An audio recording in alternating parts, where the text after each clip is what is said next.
जो हमारी life style है हम्म।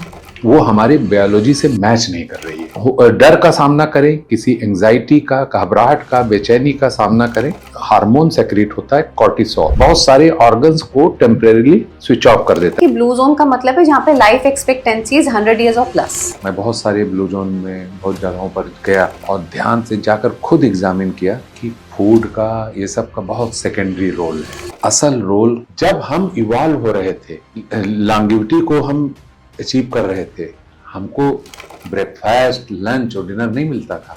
शरीर की सारी बायोलॉजिकल एक्टिविटी तो खाने को फूड मैनेजमेंट में लगी रही। रात में करीब 2 बजे से सुबह 6 बजे तक आपके शरीर में एक सेलुलर एक्टिविटी शुरू होती है जिसका नाम आपने लिया ऑटोफेजी। इसके तहत करीब 60 ग्राम प्रोटीन बॉडी इकट्ठा करती है।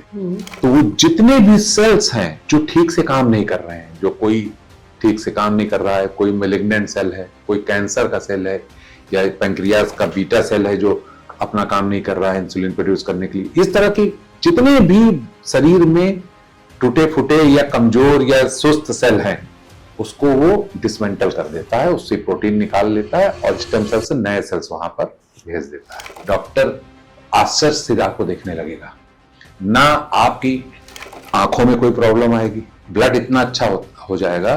फूड हैबिट ये बदल दो, रहन सहन ये बदल दो, सोचने का तरीका बदल दो, पूरी संसार से कैंसर जैसे चीजों का नामो निशान मिल जाएगा। उससे दुश्मनी, उसने पीटा था उसको सोमवार को, बहुत अच्छा हुआ, इसी लायक था ये, आपने बोल दिया। अब आपकी बायोलॉजी ने क्या सुना, तो अब जैसे ही वो घर से निकलते थे, ही करने लगते थे, बात करते हंसते हुए आते थे कि साला वहां तक जाते हुए प्रैक्टिस हो जाए कि साला कैमरे को विपुल करके घुस जाए ऑफिस में। बहुत से लोग पहुंच के अपना वॉशरूम में पहले गए, शीशे के सामने खड़े होकर खूब एक्टिंग किया, ऐसे हंसे, अरे वेरी हैप्पी, वेरी गुड।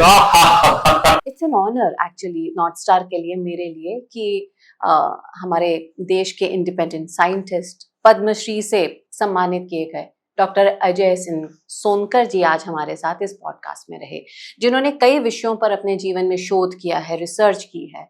चाहे वो रिवर गंगा की बात करें, पर्ल्स को कल्टीवेट करने की बात करें, ऑटोफेगी, न्यूरोप्लास्टिसिटी, न जाने क्या क्या बहुत साइंटिफिक टर्म्स हैं। और बुद्धिजीवी आज ये हमारे साथ रहे इस पॉडकास्ट में, जिन्होंने हमें बताया कि बहुत ही बेसिक्स हैं लाइफ के जो हमें समझने की जरूरत है, जिससे हम अपने आप ही अपने जीवन को बेहतर कर लेंगे। अपने आप ही वजन भी कम हो जाएगा, लाइफ भी अच्छी हो जाएगी, मैनिफेस्टेशन भी हो जाएगा, आप सब कुछ कर लेंगे। लेकिन सिर्फ एक बात समझने की जरूरत है। अब वो क्या बात है, वही हम अब आपको इस पॉडकास्ट में दिखाएंगे।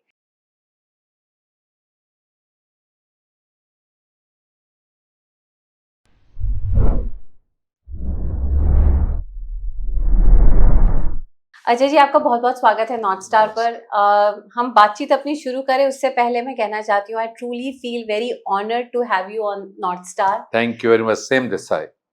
सो you know, you are such a renowned scientist and इतने शोध, रिसर्च, पढ़ाई आपने की है। और आज के अगर मैं थोड़े जार्गन्स में जाऊं तो cognitive mental health, cognitive fitness, mental health, blue zone, autophagy, इस पर आप सालों से रिसर्च करते रहे हैं, पढ़ते रहे हैं।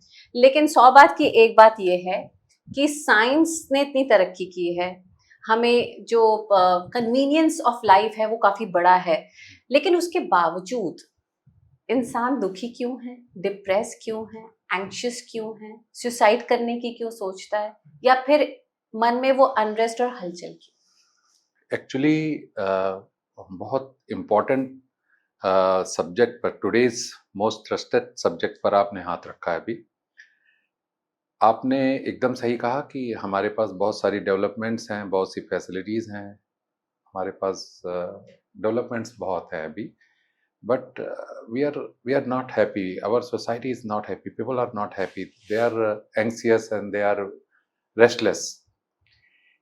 एक्चुअली इसकी वजह ये है, जो साइंटिफिक वजह ये है कि लोगों में जो बहुत ज़्यादा इनसिक्योरिटी है, जो हमारी लाइफ स्टाइल है वो हमारे बायोलॉजी से मैच नहीं कर रही है। अचानक से हमारी जो इपिजेनेटिक्स है, जो लाइफ स्टाइल है, वो चेंज हो गई और जो हमारी बायोलॉजी है हम्म, वो बहुत पुरानी है, तो वो मैच नहीं करती। इस मिसमैच की वजह से ये सारी प्रॉब्लम है। अब मैं इसको थोड़ा सा आपको डिटेल में समझाता हूँ। हम्म, जब हम जंगल में रहते थे हम्म, तो हम बहुत ही अलर्ट मोड में रहते थे। कोई परछाई दिखी, कोई सरसराहट, कोई आवाज हमें जब सुनाई दी तो वो हमारी जान को खतरा हो सकता था, कोई हम्म, प्रेडेटर हो सकता था। हम्म, तो हम तुरंत अलर्ट हो जाते थे, और जब हम अलर्ट हो जाते थे तो हमारे सामने हो सकता है कोई चीता खड़ा होता, हम्म, तो इस तरीके का जानलेवा खतरा हमारे सामने आता और हम डर जाते, बहुत घबरा जाते। हम्म, तो विकास क्रम में, एवोल्यूशन में, हमारे बॉडी में एक चेंज आया, एक ओके, डिफेंस मैकेनिज्म डेवलप हुआ हम्म, कि जैसे ही हम एक डर का सामना करें, किसी एंजाइटी का, घबराहट का, बेचैनी का सामना करें, तो हमारे एड्रेनल ग्लैंड में एक हार्मोन सेक्रेट होता है, कॉर्टिसोल। हम्म, वो जा करके बहुत सारे ऑर्गन्स को टेम्परेरीली स्विच ऑफ कर देता है। जैसे डाइजेशन, जैसे आप कभी स्ट्रेस में हो तो आप देखते हैं कि पेट में गैस होने लगी और वो पेट खराब हो जाता है, कि उस कॉर्टिसोल ने जाकर के उसको स्विच ऑफ कर दिया, आपके डाइजेशन को, रिप्रोडक्शन ऑर्गन को, पैंक्रियाज को। जैसे आप समझिए कि भागने के लिए, जान बचा के भागने के लिए जो जो अंग जरूरी नहीं उसको जाकर स्विच ऑफ कर दिया उसने। और ढेर सारी ग्लूकोज हम्म, बॉडी से कलेक्ट करके बहुत जगह से कन्वर्ट कर सकते, इवन कई जगह प्रोटीन से भी ग्लूकोज कन्वर्ट करके ढेर सारी ग्लूकोज उसने आपके ब्लड में डाल दिया, बहुत ढेर सारी ग्लूकोज, कि अब इस एनर्जी का हम्म, इस्तेमाल करके या उस खतरे से लड़के उसे मार दो, या तो उससे भी तेज गति से भाग जाओ, अपनी जान बचा लो। उस जिस ऊर्जा का इस्तेमाल अपनी जान बचाने के लिए करो, जो भी नीडफुल हो। भाग सकते हो तो भाग जाओ, नहीं तो लड़ करके उसे मार दो। तो इतनी एनर्जी आपके अंदर वो भर देता था बॉडी। इवोल्यूशन में ये डेवलपमेंट हमारे अंदर हुई। आपने कभी टीवी में देखा हो कि एक चीते ने एक जो है डियर, उसको, हिरन को चेस किया हुआ है, जी, और हिरन इतनी तेज भाग रहा है कि जैसा लग रहा है इसे उड़ गया है, उड़ सा गया है, उड़ रहा है, जैसे इतनी हम्म, तेज भाग रहा है। ये उसी एनर्जी का इस्तेमाल करके वो भाग रहा होता है। जिसे आप फाइट और फ्लाइट कहते हैं। फाइट और फ्लाइट कहते हैं, कि आप उसको लड़े। हाँ, एक्चुअली क्या होता है कि हमारे ब्रेन में कई हिस्से होते हैं, इसमें एक हिस्सा है एमिगडाला। हम्म, वो सेंसिटिविटी को कंट्रोल करता है, खतरे को महसूस करता है और एक्शन लेता है उसी को। हम्म, तो जब हमें खतरा आता है तो एमिगडाला जो है एक्टिवेट हो जाता है, तब ये एक्टिविटी होती है। अब क्या होता था कि अब वो एक्ट करता था, या तो भागता था पूरी ताकत से। अब आप सोचिए, एक चीते से जान बचा के भागना कितना बड़ा श्रम है, कितना फिजिकल एक्टिविटी उसे करनी पड़ेगी, कहां कहां से भागेगा, कूदेगा, फांदेगा, पेड़ पे चढ़ेगा, कूदेगा, पानी में कूदेगा, कहां करके अपनी जान बचाए। तो इतना एक्सट्रीम जो फिजिकल लेबर वो करता था कि जितनी ग्लूकोज उसके ब्लड में गई है वो सब यूटिलाइज हो जाती थी, और उस भागने की वजह से उसके शरीर में सेलुलर कंडीशन हो जाती थी, नहीं ढेर सारी ऑक्सीजन पहुंच जाती थी। जब भागते हैं तो बहुत तेज सांस लेते हैं, ढेर सारी ऑक्सीजन पहुंचती, तो ढेर सारी एकदम सेलुलर कंडीशन। तो वो उसकी वजह से और भी स्ट्रांग, और भी बलवान बनता चला गया मनुष्य। वो वरदान साबित हुआ। वो डर, वो घबराहट, जो एक्टिविटी थी, हर बार पहले से और बेहतर होता चला गया। बिल्कुल ठीक। और लगभग 100 साल की जो उम्र, एक रेजिलियंस जो उसको मिला, उसमें इसका भी बहुत बड़ा हाथ था, इस डर का, घबराहट का। फिर अचानक से क्या हुआ? अचानक से हमारी जो है इपिजेनेटिक्स बदल गई।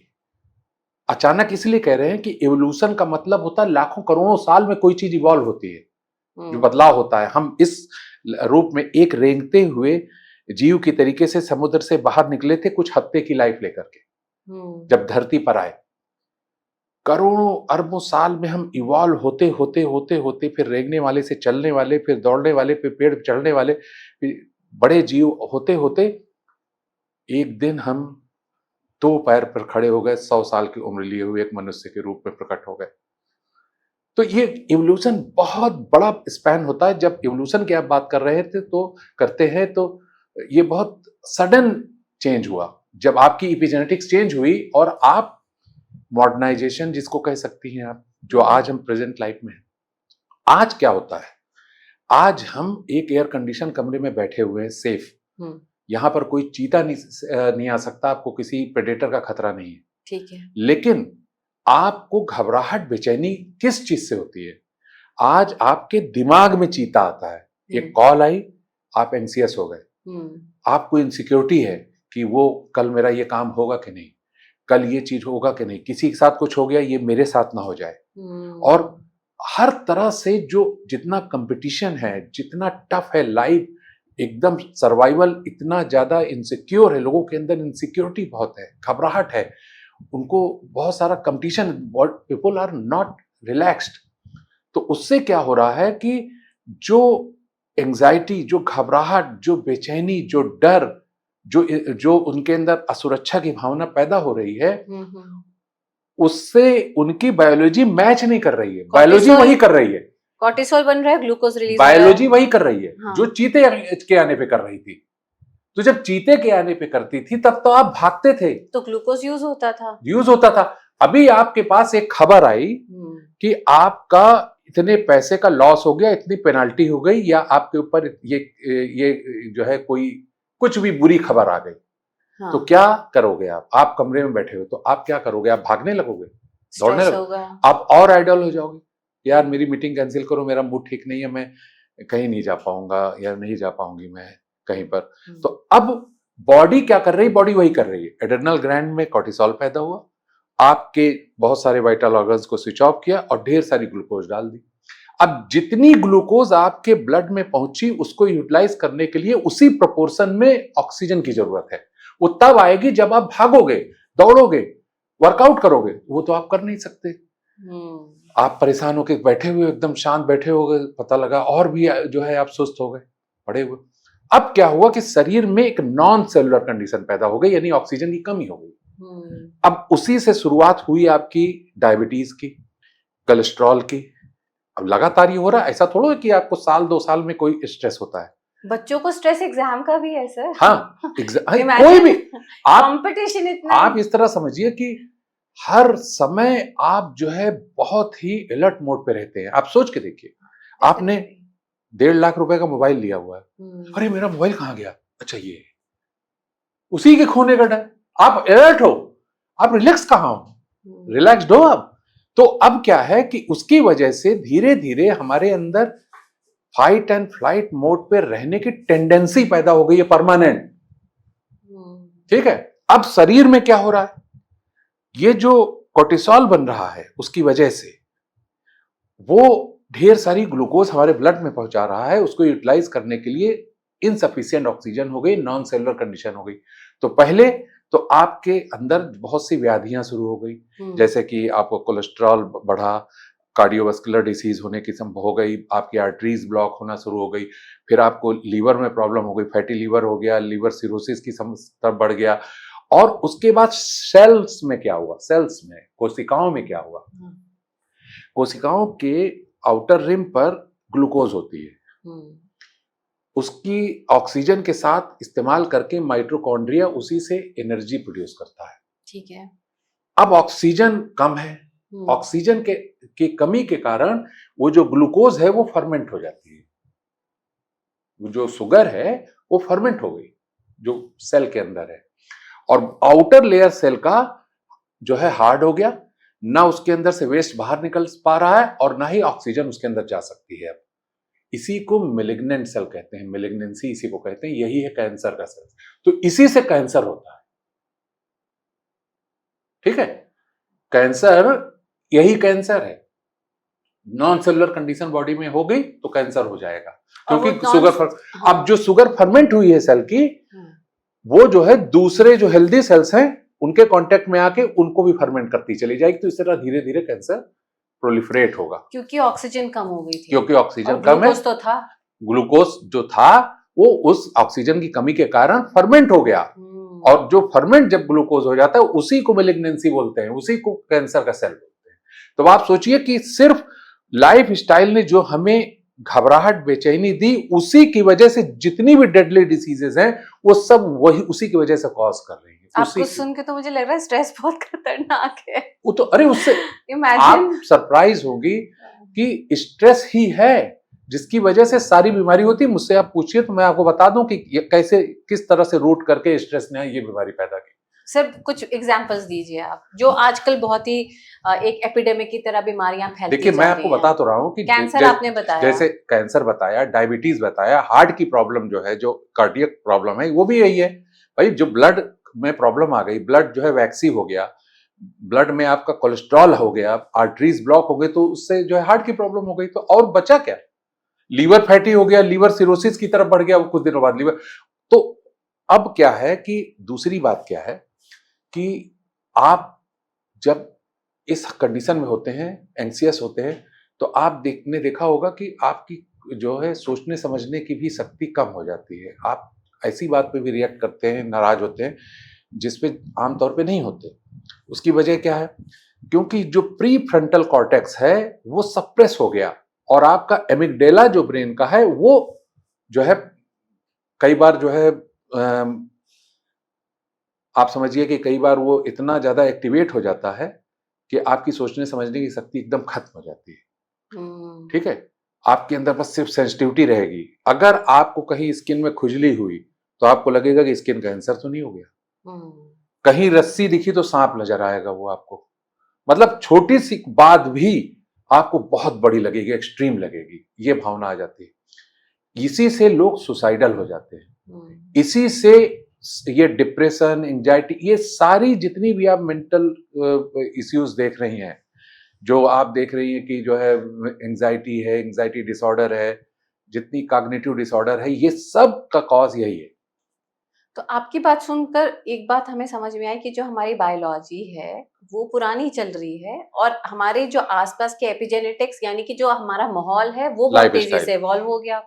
अब वो मैच नहीं कर पा मैच नहीं कर रहा। अब सर ये है कि जो कन्वीनियंस हमें मिल गए हैं, चाहे हमें फिजिकल एक्टिविटी इंसान की कम हो गई है या और भी खाना पीने में बदलाव, अब आप सोल्यूशन बताओ कि हम करें क्या? हमारी नहीं देखिए, सबसे पहले आपको ये समझना पड़ेगा कि किस वजह से ये सारी चीजें आपको हो रही है, तभी आप उसको एड्रेस कर पाएंगे। सबसे पहली बात यहाँ ये, जैसे ही आपने अभी बोला कि कन्वीनियंस हमारी बढ़ गई है, हमने कन्वीनियंस को किस कॉस्ट पे अचीव किया है? क्या आपने कभी इसको सोचा?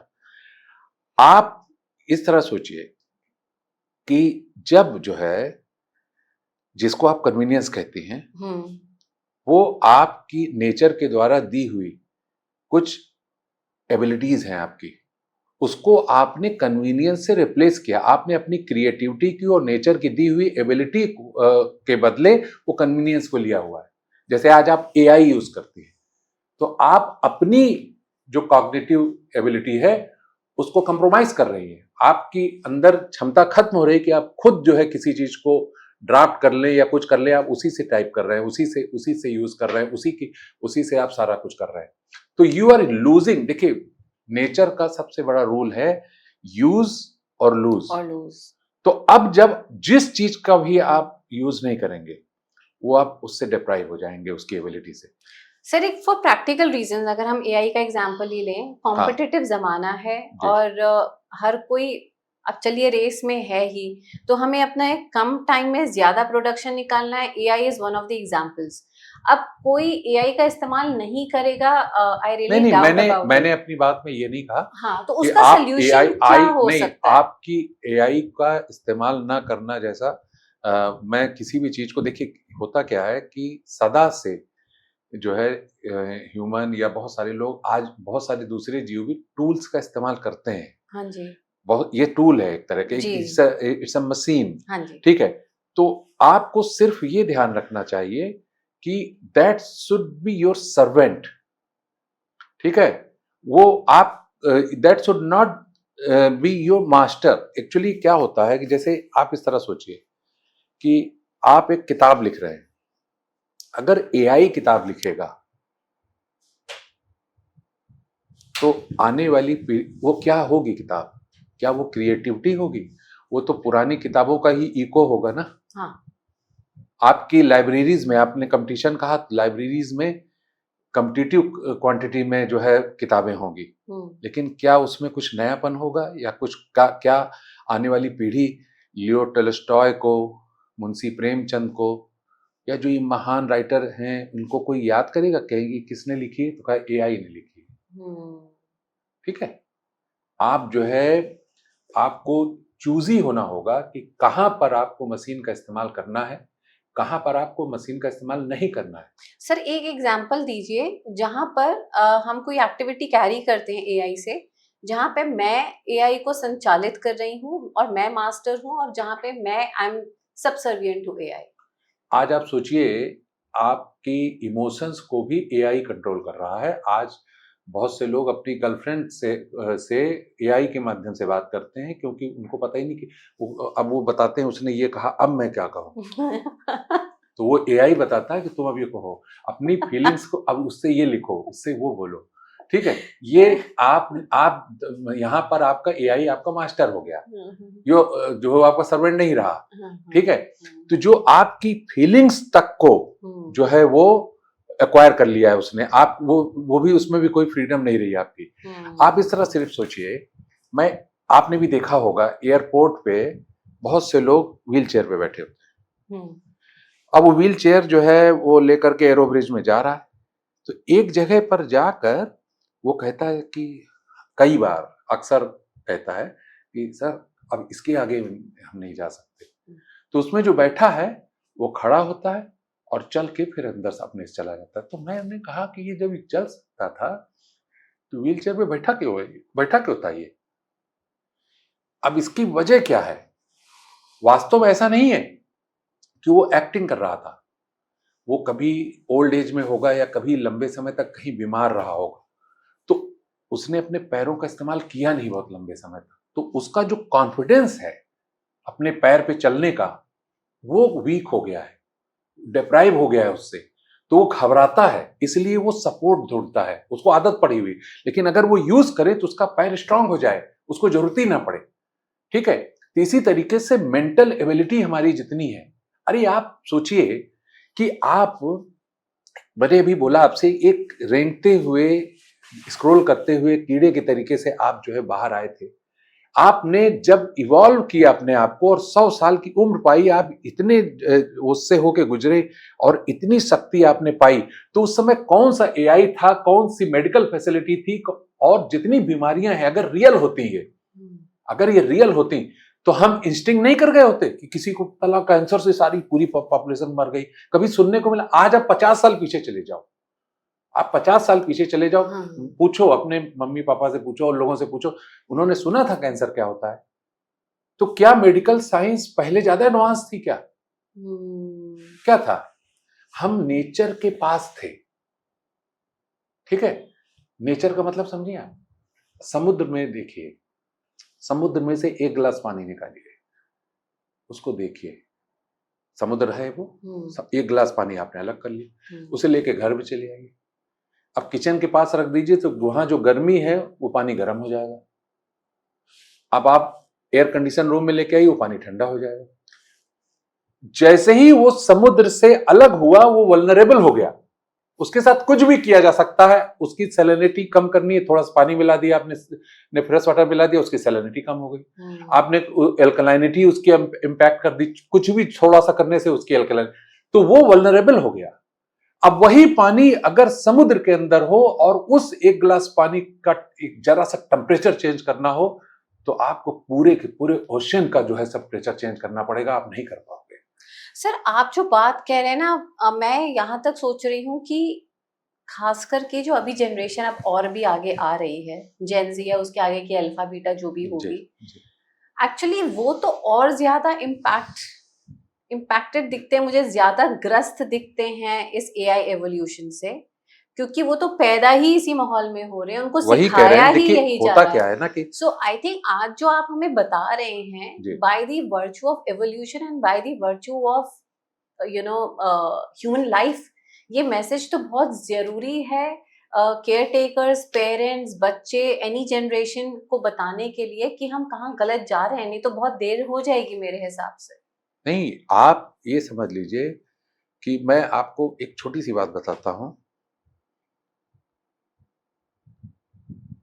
मैं साइंटिस्ट हूं, लेकिन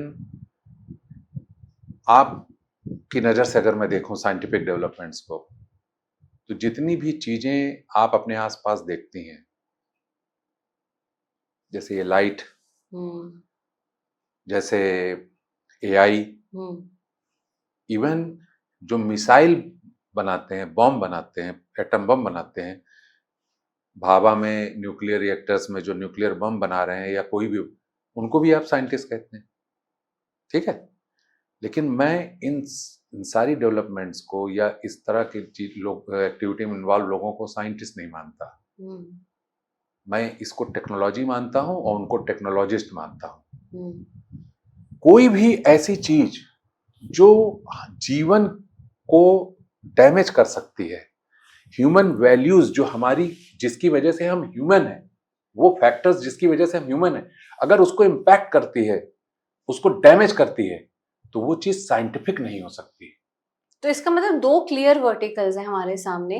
एक हमारी जो ह्यूमन स्किल्स हैं, और एक तरफ आपने जैसे बोला टेक्नोलॉजी है, या जैसे कि विद दी एडवांसमेंट ऑफ नहीं नहीं, टेक्नोलॉजी। टेक्नोलॉजी, बट उसमें मैं आपसे अब ये जानना चाहती हूँ कि एक तरफ तो ये है कि हमने उस टेक्नोलॉजी, साइंस, जो मर्जी आप उसे नॉमेनक्लेचर दें, उसको हमने यूज किया अपनी एडवांटेज के लिए, लेकिन तब भी मास्टर मैं हूँ, मैं उसको वहीं तक यूज कर रही हूँ जहां तक मैं उस अवेयरनेस में हूँ।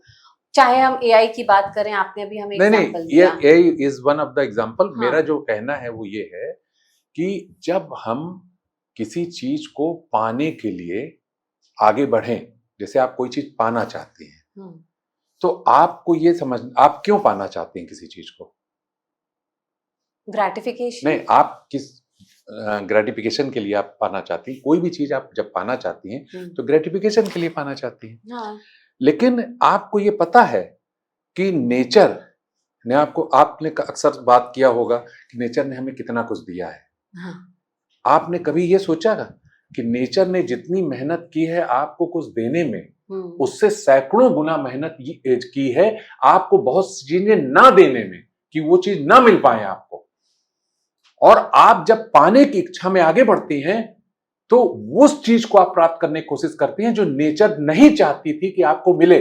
सर जैसे देखिए, एक लड़की, जैसे मैं आपको एक छोटा सा एग्जांपल देता हूं कि मैं अभी मेरा जो घर है उससे करीब 3 किलोमीटर अवे रेलवे स्टेशन है। तो रात में बहुत जब अंधेरी, मिड नाइट में मुझको वहां से ट्रेन की आवाज सुनाई देती है, उसकी इंजन की आवाज सुनाई देती है। तो मैं सोचता हूँ कि इस कितना बेहतरीन ये कान नेचर ने बनाया है, कितनी दूर की आवाज सूदिंग मुझे वहां पे सुनाई दे रही है इसकी। ठीक है, अंडरलाइन कर दीजिए इसको। ठीक है। एक लड़की को अचानक कुछ आवाजें सुनाई देती है, तो वो सोचती है शायद जो है बगल के कमरे में कोई एक्टिविटी हो रही है, या कोई फ्रिज में से आवाज आ रही है, कहीं किसी जगह से कोई आवाज आ रही, बहुत सारी उसको आवाज आ रही थी, किसी चीज के घिसटने की, किसी चीज के टकराने की, बहुत सारी आवाजें। तो धीरे धीरे उसने रियलाइज किया, वो बढ़ती जा रही थी, तो धीरे धीरे रियलाइज किया कि वो बाहर देखती, बगल कमरे में देखती, तो कुछ उसको दिखता नहीं था ऐसे विजिबल कि आवाज आ कहां से रही है। तो उसके कलीग्स ने बताया कि ऐसी तो कोई आवाज नहीं आ रही। उसके ऑफिस में, उसके घर में वो बहुत परेशान होने लगी। तो लोग जो उसके साथ थे उन्होंने कहा हमें तो ऐसी कोई आवाज नहीं सुनाई दे रही, तो उसको सुनाई देती थी। तो जब बहुत ज्यादा हद से बढ़ गई आवाज, तो उसने फिर जो है डॉक्टर से मुलाकात की। तो बहुत ही कॉम्प्रिहेंसिव एग्जामिनेशन किया डॉक्टर ने, तो पाया कि उसके कान के जो इंटरनल एरिया है उसके बोन में एक छोटा सा छेद हो गया था, होल था। उस होल के कारण उसको अपनी पलक झपकने की, क्योंकि उसने रियलाइज किया, उसने डॉक्टर से बताया कि जब मैं पलक झपकाती हूँ तो वो आवाज होती है, सुनाई देती है मुझको, जब मैं गर्दन घुमाती हूँ तो मुझे एक आवाज सुनाई देती है। तो उसको जो है सारी आवाजें अपनी बॉडी की आवाज सुनाई दे रही थी, पलक झपकने की, सट होने की, खुलने की, और गले का मूव करने की, अपने धड़कन, सारी चीजें उसको, अपने शरीर की एक्टिविटी सारी उसको सुनाई दे रही। हाँ, हमारी वेन्स में ब्लड दौड़ता है, उसकी कितनी आवाज होती है? हर तरह की आवाज उसको सुनाई दे रही थी, तरह तरह की। अब इसमें जो मेडिकल सोल्यूशन है वो ये है कि सर्जरी करके उस होल को बंद कर दिया कि प्रॉब्लम सॉल्व हो गई उसकी। लेकिन मैंने उसमें क्या देखा, जब ये खबर मुझे मिली, यूएस की बात है ये, तो मैंने कहा कि ये इस कान की इंजीनियरिंग देखिए, उस साइंटिस्ट के बारे में सोचिए जो नेचर है, उसने इस कान को कैसे बनाया है कि 3 किलोमीटर दूर उस ट्रेन की आवाज तो मुझे सुनाई देती है, लेकिन 1 इंच 2 इंच के बाद जो मेरी आंख है उसकी शट होने की उसकी आवाज मुझे नहीं सुनाई देती। अगर वो मुझे सुनाई देने लगे, जब मुझको किलोमीटर दूर की आवाज सुनाई देती है और अगर मुझको अपने शरीर की आवाज सुनाई देती तो मैं पागल हो जाऊं। मैं, आप सोचिए आप कितनी रेस्टलेस हो जाएंगे, हर समय आपको कोई ना कोई आवाज सुनाई देगी, आपके पेट में एक्टिविटी और इंटेस्टाइन में ये वो पता नहीं क्या क्या आवाज आपको सुनाई देगी, आप पागल हो जाएंगे, आप कितनी डिस्टर्ब हो जाएंगे। तो कैसी उसने इंजीनियरिंग की कि आप उस आवाज से बचें। ठीक है, उसने आपको कान की उस एबिलिटी से काट दिया ना। हाँ। और ना काटते तो आप हार्मनी में रह सकते थे नहीं। अब दूसरी बात सुनिए, हमारे सिर्फ बैक्टीरिया ही 4 खरब बैक्टीरिया, 40 खरब बैक्टीरिया, सिर्फ बैक्टीरिया ही हमारे शरीर में है, फिर उससे 10 टाइम ज्यादा वायरस है। तो इतने सूक्ष्म जीव हमारे शरीर में है, लेकिन हम उनको देख नहीं सकते। अगर हमारी आंखों में वो एबिलिटी नेचर ने दे दी होती कि हम ऐसे देखते तो हम डर जाते, माय गॉड ये रेंग रहे हैं, क्या कर रहे हैं। आप फिर किसी खूबसूरत लड़की को देख करके उस पर पोएट्री लिख पाते, कहते तेरे चेहरे पर तो हजारों लाखों ये कीड़े चल रहे हैं, मगरमच्छ जैसा वो हमारे आंखों के पास है क्या, सब दिखाई देता। उसने आपको इससे वंचित रखा, आपको उस देखने की शक्ति से वंचित रखा, आपको नहीं दिखता, इसलिए आप हार्मनी में नहीं, तो आपका जीवन कितना कितना भयानक, कितना दयनीय जीवन आपका हो जाता। तो नेचर ने आपको बहुत सारी एबिलिटीज से नहीं दी और उससे बचाया ताकि आप हार्मनी से रह सकें और एक अच्छे ह्यूमन की तरह जी सकें। जिस समय आइस एज थी पृथ्वी, चारों तरफ जहरीली गैसें थी, ठीक है, जीवन का नामो निशान नहीं था, जितनी भी चीजें थी सब मृत्युकारी थी आज की भाषा में अगर हम कहें तो। धीरे धीरे करोड़ों साल लगे होंगे, एक एक चीज को उसने जमीन के नीचे दफन किया। सारी पूरी धरती के सारी इस तरह के एलिमेंट्स को जो मृत्युकारी थी उनको सब हटाया, उसको हटा दिया उन्होंने, और उसके बाद धीरे धीरे जीवन कारी जो है वातावरण तैयार किया, जिससे हम फिर पैदा हुए, हम इवॉल्व हुए और हम उसमें जी रहे हैं। आज आप प्राप्ति के नाम पर क्या पैदा कर रहे हो? You are inventing our end. क्या कर रहे हो? आपने फैसिलिटीज के नाम पर ऑटोमोबाइल इंडस्ट्री में क्रांति ला दी। अब मैं आपको एक छोटी सी इंसिडेंस बताता हूं, उससे आप समझ जाएंगे। हमारे मोहल्ले में एक लेडी रहती थी, ओल्ड लेडी, जिनको हम लोग अम्मा कहते थे।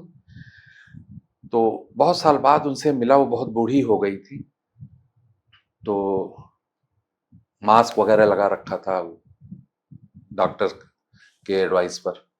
तो कहने लगी कि ये कैसी दुनिया बना दी तुमने कि सांस लेना भी मुश्किल हो गया है, हम सांस भी नहीं ले सकते। तो हमने कहा अम्मा आपको याद है हम लोग जब बहुत छोटे थे तो आप एक कहानी सुनाती थी कि बहुत सारे राक्षस थे और जब वो इंसानों को मार रहे थे, सबको परेशान कर रहे थे, तो फिर वो गॉड आए, उन्होंने उनसे लड़ाई की और उनको सबको कैद करके पाताल में सबको जो है कैदी बना करके बंद कर दिया, कैद कर दिया था, और इससे लोगों की रक्षा हुई। इंसान जमीन में छेद करके उन्हीं राक्षसों को वापस निकाल रहा है फॉसिल फ्यूल के नाम पे, वो सारा वापस निकाल रहा है अम्मा। और वो बाहर निकल करके चारों तरफ उन्होंने तबाही फैला दी है, सांस लेना मुश्किल हो गया, दम घोट रहे हैं, वो मृत्युकारी चीजों को चारों तरफ फैला रहे हैं, वो बाहर निकल आए हैं वो। तो उसने कहा फिर तुम क्या कर रहे हो? हमको, मैं इंतजार कर रहा हूँ कि वो फिर आए, वही करें कि मैं क्या करूं, जिसे हम प्रलय भी कहते हैं। हाँ, अब आप खुद सोच के देखिए कि जितनी भी चीजें थी ग्रेविटी से, वो सब जमीन के नीचे ही, जितनी भी खतरनाक चीजें निकल नहीं, चाहे यूरेनियम हो, हैं, जो ये आपका फॉसिल फ्यूल, तो सबसे बड़ा जिसने आपकी पूरे धरती को नष्ट करके रख दिया। एक समय चारों तरफ जब वॉल्केनो इरप्शंस हो रहे थे, कार्बन डाइऑक्साइड भरी हुई थी, तो जब ये पेड़ पौधों का जन्म हुआ तो उन्होंने जो है उस CO2 में से C ले लिया, तो O2 बच गया, जिसकी वजह से यहाँ पर ऑक्सीजन जो है आ गई। उन्होंने तोड़ा उसको। आज भी लोग कहते हैं ना पेड़ पौधों से ऑक्सीजन निकलती है, उसमें से ऑक्सीजन थोड़ा निकलती है, जो CO2 है उसमें से C ले लेता है, वो तो O2 बच जाती है आपके लिए। यही होता है। तो सवाल यहाँ ये है कि हमने अपनी सुविधा के लिए, अपनी गाड़ियों के लिए, अपने इंजन के लिए, अपनी सब चीजें के लिए जो बनाई, जो आपने एग्जाम्पल पूछा, उससे जीवनकारी जो एटमॉस्फेयर है उसको कितना डैमेज किया। किस कीमत पे आप विकास और सुविधा ले रही हैं, जिसको आप कन्वीनियंस कह रहे हैं, अपनी ही कीमत, अपने जीवन को आप दांव पे लगा रहे हैं। इसी तरीके से जो भी आपने इन्वेंट किया वो सब उल्टा पड़ रहा है। आप कुछ भी देखो, आप देखिए नेचर में पूरा जो है नेचर सूक्ष्म जीवी जगत से चल रहा है। हर कुछ सूक्ष्म जीवों से, आप जो हेल्दी हैं, बैठे हैं, उस सूक्ष्म जीवों की वजह से ही है। आपके गट में जो बैक्टीरिया आपके शरीर में, उन्होंने ही, हम इट्स अ बिल्डिंग ब्लॉक्स, हम उसी से बने हुए हैं, तो उन्हीं के बैलेंस से सब कुछ चल रहा है। ठीक है। अब आपने क्या किया, डेवलपमेंट के नाम पर अपने जो है पानी को कंटामिनेट कर दिया, जहरीला बना दिया। इंडस्ट्रियलाइजेशन के नाम पे, मॉडर्नाइजेशन के नाम पे आपके वाटर सोर्स कंटामिनेट हो गए, उसमें इंडस्ट्रियल केमिकल कंपाउंड्स पहुंच गए। मिट्टी में आपने पेस्टिसाइड डाल दिया, दुनिया भर के केमिकल कंपाउंड्स डाल दिए, वो जहरीले कर दिया। एयर में आपने जहर घोल दिया। तो जब ये डेवलपमेंट शुरू हुआ तो इस तरह से शुरू हुआ। आपका एयर, आपका वाटर, आपका जो है जो एटमॉस्फेयर था, कहीं का भी जो सॉइल, सब कुछ आपने टॉक्सिफाई कर दिया। ये कहां से शुरू हुआ? जैसे विकास की आप बात करें तो विकास का जन्म कहां हुआ, जन्म स्थान कहां है? वेस्ट। तो जब वहां वेस्ट में, जब मैं रिसर्च कर रहा था जो है रिवर्स पे, उस पे, तो मैंने एक बहुत आश्चर्यजनक चीज मुझे पता चली कि जैसे हमारे यहाँ गंगा के लिए रेवरेंस है, बहुत आस्था है, उसी तरह एक समय में दुनिया की हर नदी गॉड और गॉडेस का जो है स्टेचर था उनका, वो पूजी जाती थी उसी तरह। तो मैंने सोचा ऐसा क्या हुआ कि गॉड और गॉडेस के स्टेचर से ये वाटर मैनेजमेंट के स्टेचर पे चली गई, वो वाटर सोर्स बन के रह गई, मैनेजमेंट का हिस्सा बन गई, वो गॉड नहीं रही। तो उसकी वजह यही कि जब इंडस्ट्रियलाइजेशन हुआ, जब विकास हुआ, जब हम अर्बनाइजेशन हुआ, तो हमने इन वाटर को जो है कंटामिनेट कर दिया। तो ये बात हमें पता थी कि ये कंटामिनेशन हुआ। तो उन्होंने तुरंत, जब वहां वेस्ट वर्ल्ड में जहां पर विकास शुरू हुआ, तो वो जान गए कि अब मिट्टी खतरनाक हो चुकी है, एयर खतरनाक हो चुका है, पानी खतरनाक हो चुका है। तो उन्होंने क्या किया, उन्होंने एक हाइपर सैनिटाइज्ड लाइफस्टाइल शुरू की। घरों में एयर फिल्टर लगा लिया, रिवर्स ऑस्मोसिस लगा लिया पानी के लिए, मिट्टी लग जाए उसके लिए डिटर्जेंट था, सैनिटाइजर था। इस तरीके से जब लाइफस्टाइल शुरू की तो क्या हुआ कि प्रकृति से कहीं हट करके एक अलग सेल में आप रहने लगे। इसको मैंने नाम दिया माइक्रोबायल एमनीसिया। कि आप जो है, अब देखिए जैसे ये एक कमरे में है, आप रहती हैं, यहाँ पर एयर फिल्टर लगा हुआ है, वाटर फिल्टर लगा हुआ है, रिवर्स ऑस्मोसिस है, ये है, तो बाहर की दुनिया का कोई असर यहाँ नहीं हो रहा है। तो बाहर की दुनिया यानी प्रकृति में अगर कोई एक नया सूक्ष्म जीव पैदा हुआ या कोई म्यूटेशन हुआ, तो आपकी बॉडी को पता ही नहीं चलेगा कि कोई नया आया, उससे वो अनभिज्ञ रहेगी ना। तो हमारी इम्यूनिटी उसके लिए बनेगी कैसे? बनी ही नहीं। तो क्या हुआ कि जब भी कभी एक्सीडेंटली जब आप निकल के अपनी कार में बैठने लगेंगी, उसी समय उससे मुलाकात आपकी बॉडी की होगी और आपकी बॉडी समझ ही नहीं पाएगी कि ये एलियन है कौन। और इससे पहले कि कोविड के समय यही हुआ। जो वेस्टर्न वर्ल्ड है, जो यूरोप, अमेरिका, ये लोग जो दुनिया की सबसे एडवांस मेडिकल साइंस में जी रहे थे, पूरी दुनिया को मेडिकल साइंस सिखा रहे थे, वहां मौतों का अंबार लग गया और वो नहीं बचा पाए किसी को। क्यों? पर यहाँ पर भी तो हुई। हाँ, डिग्री वेरी कर सकती है। सुनिए मेरी बात, सुनिए, लेट मी क्वालिफाई। मौतों का वहां अंबार लग गया, वो इंपॉर्टेंट है क्योंकि मोस्ट एडवांस मेडिकल फैसिलिटीज उनके पास थी। अब जो है सवाल ये उठता है कि ऐसा क्यों हुआ? वो हुआ माइक्रोवेल एमनीसिया की वजह से। अब दूसरे जो छोटे, जैसे हमारे डेवलपिंग कंट्रीज हैं, जहां भी आपने ये देखा, वो वही लोग थे जो इससे अफेक्ट हुए, जो वास्तव में उनको मिमिक कर रहे थे, उस डेवलपमेंट, उस लाइफस्टाइल को। आप जितने भी बड़े शहर थे जो मॉडर्नाइज थे, जो वेस्टर्नाइज होकर के उस लाइफस्टाइल को अडॉप्ट किया हुआ था, वही लोग ज्यादा इंपैक्ट हुए। आप रूरल एरिया में चले जाइए, आप जो है किसी छोटे मोटे जगह पे चले जाइए जहां गांव देहात में, वहां पर कोविड कुछ नहीं कर पाया। आपको मैं एक छोटी सी बात कहता हूं, जो डेवलपमेंट है इसका क्या मतलब है। मैं बहुत से लोगों से कहता हूं कि गूगल ना मेरा है ना आपका है, बहुत लेकिन इंपॉर्टेंट है आज। आप मेरे कहने पे 4-5 चीजें, कुछ चीजें सर्च करें। आप सर्च करें कि most prosperous countries, list of top countries of, list of the top prosperous countries, ठीक है, उसको आप सर्च करें। डेनमार्क, फिनलैंड, अमेरिका, ऑस्ट्रेलिया, इस तरह से लिस्ट आ जाएगी। फिर मोस्ट अनडेवलप्ड और poor countries, Niger, Nepal, Bhutan, Bangladesh, सब आ जाए। तीसरा सर्च कीजिए कि highest, the list of the countries having the highest rate of cancer. एक तो पकड़ लीजिए कोई चीज, कैंसर में पकड़ लीजिए, डेनमार्क, ऑस्ट्रेलिया, अमेरिका लिस्ट में आ जाएगा। आजकल ऑस्ट्रेलिया नंबर 1 पे चल रहा है। फिर आप ये lowest rate of cancer rate, Nepal, Bangladesh, Bhutan, lowest rate of cancer. मतलब क्या है इस विकास का? मुझे समझ नहीं आया। आज पूरी दुनिया विकास की तरफ भाग रही। एक समय में पूरी दुनिया ऐसी थी जिसको हम नाम देते थे ब्लू जोन।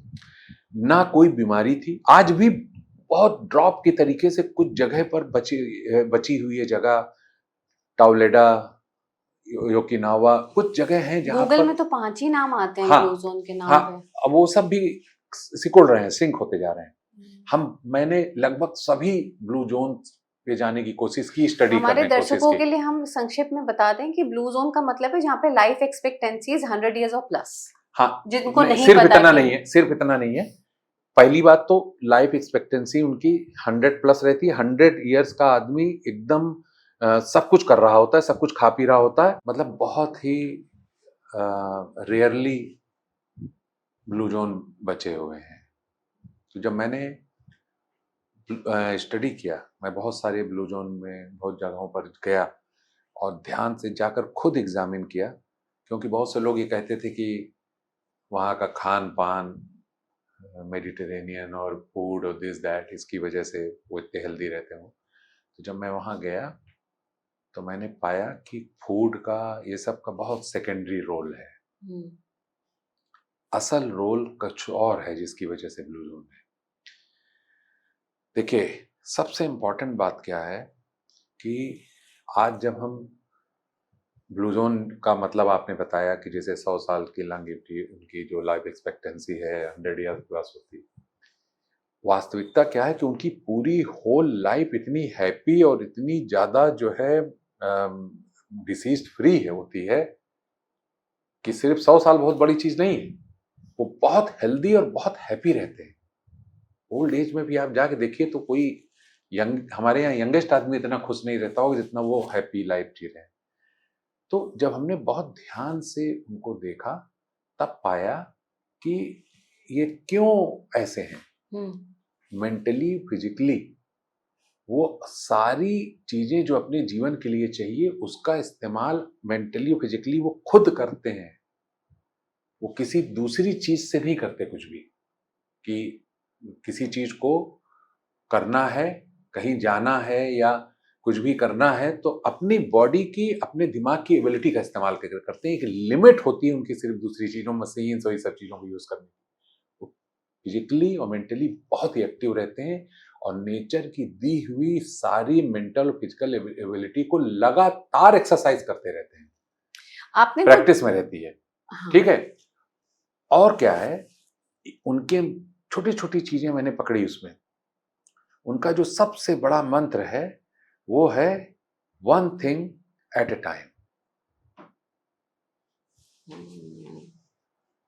हम मल्टीटास्कर हैं, ठीक है। देखिए होता क्या है, पहले आप ये समझिए कि ये प्रॉब्लम है क्या, ठीक है।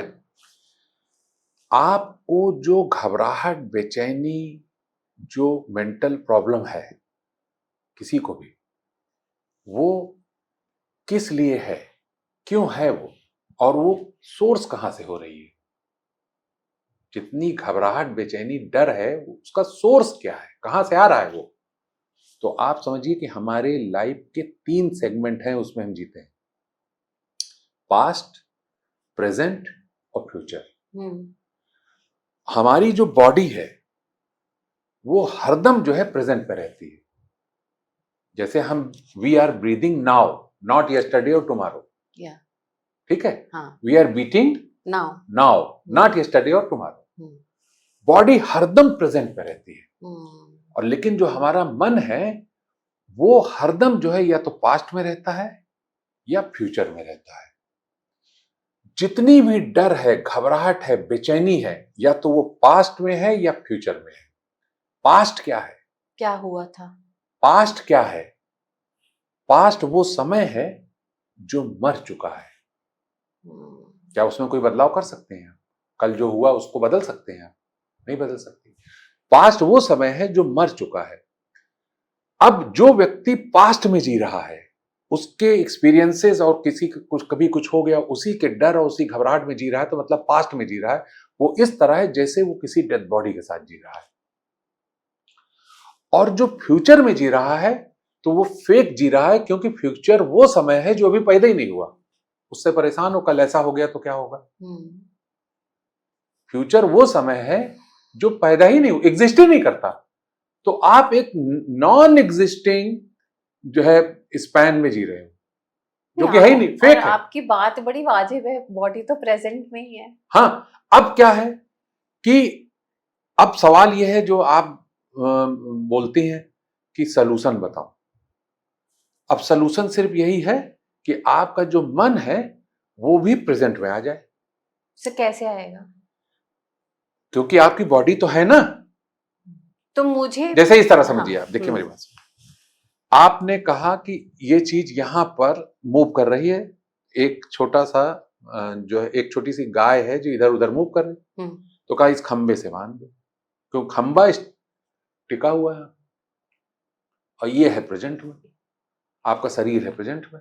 तो मन जो इधर से उधर भागा रहता है उसको आप इसमें एंकर कर दो, मेडिटेटिव कर दो। अब आपको छोटी सी बात यह है कि आप इसका फार्मूला क्या है कि आप जिस पोज में बैठी हुई हैं बस उसमें बैठें और हाथ को, हथेली को अपने लैप पे उल्टा कर रख दें इसे, और एक थोड़ी सी एक गहरी सांस लें। और जितनी देर आपने सांस ली है उससे ज्यादा समय में उस सांस को छोड़ दें।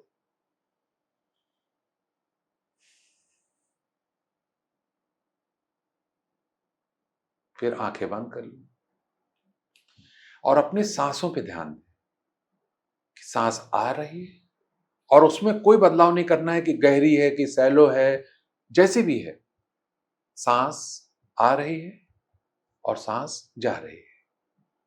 अब आपको हो सकता है डिफिकल्टी हो, तो उसको 3 एंकर बनाइए। जब सांस आपने खींची तो आपका राइज हुआ स्टमक और आपका कंधा, और जब आपने एक्सहेल किया तो वो फॉल हुआ आपका पेट, आपका कंधा। जब आपने सांस खींचा तो स्टमक राइज हुआ, जब आपने छोड़ा तो फॉल कर गया। फिर अपने नोज टिप पे लेकर के अपने ध्यान को आइए कि एयर जो गई वो थोड़ी ठंडी थी और जो निकली वो थोड़ी सी गर्म थी। तभी आपका your mind will wander to something else, कहीं पर और दिमाग चला जाएगा, कुछ और सोचने लगेगा। जैसे ही आपको ये ध्यान आया कि एकदम नॉर्मल है, किसी थॉट में आप आ गए, तुरंत फिर अपने आप को वापस लाइए और फिर सांस को देखिए। ये सांस आई और ये सांस चली गई। डिफिकल्टी हो रही तो स्टमक को देखा कि जब सांस इनहेल किया तो राइज हुआ, जब एक्सहेल किया तो वो फॉल किया। कंधे को धीरे धीरे धीरे धीरे सांस को देखने का जो स्पैन है वो बढ़ेगा और आपका दिमाग हरदम वॉन्डर करेगा, कहीं it will wander to something else, कुछ और सोचने लगेंगे कल के बारे में, परसों के बारे में। तो फिर आप वापस आ जाइए आराम से, बिना किसी जजमेंट के। देखिए क्या दिमाग में एक थॉट आया, अच्छा इस थॉट, जैसे आप सड़क के किनारे खड़े हैं, कोई गाड़ी गुजर, हाँ एक एम्बुलेंस गुजर गई सामने से, आपको कोई लेना देना नहीं, आप अपनी गाड़ी का इंतजार कर रहे हैं। ऐसा थोड़ा हर गाड़ी को चेस करेंगे, दो आया दौड़ा लिया उसको। तो आपने जो है क्या किया कि आपने, हाँ एक थॉट आया, आपने उसको देखा बिना किसी जजमेंट के, जो है आप फिर वापस आ गए, थोड़ी देर फिर चला गया दिमाग। आपकी बात ना मुझे हमारे एंशियंट टाइम्स में ले गई, जब हम कहते थे कि हमारे ऋषि मुनि 200-400 साल जीते थे और वो हमेशा ध्यान और मेडिटेशन में रहते थे। वो तो हम ब्लू जोन अपने की आप बात को, कर रहे हैं, पर हम तो ब्लू जोन से ही आ रहे हैं। नहीं नहीं, देखिए मैं आपको बताऊं, इंसान के अलावा जितने भी जीव हैं ये सब प्रेजेंट पे रहते हैं।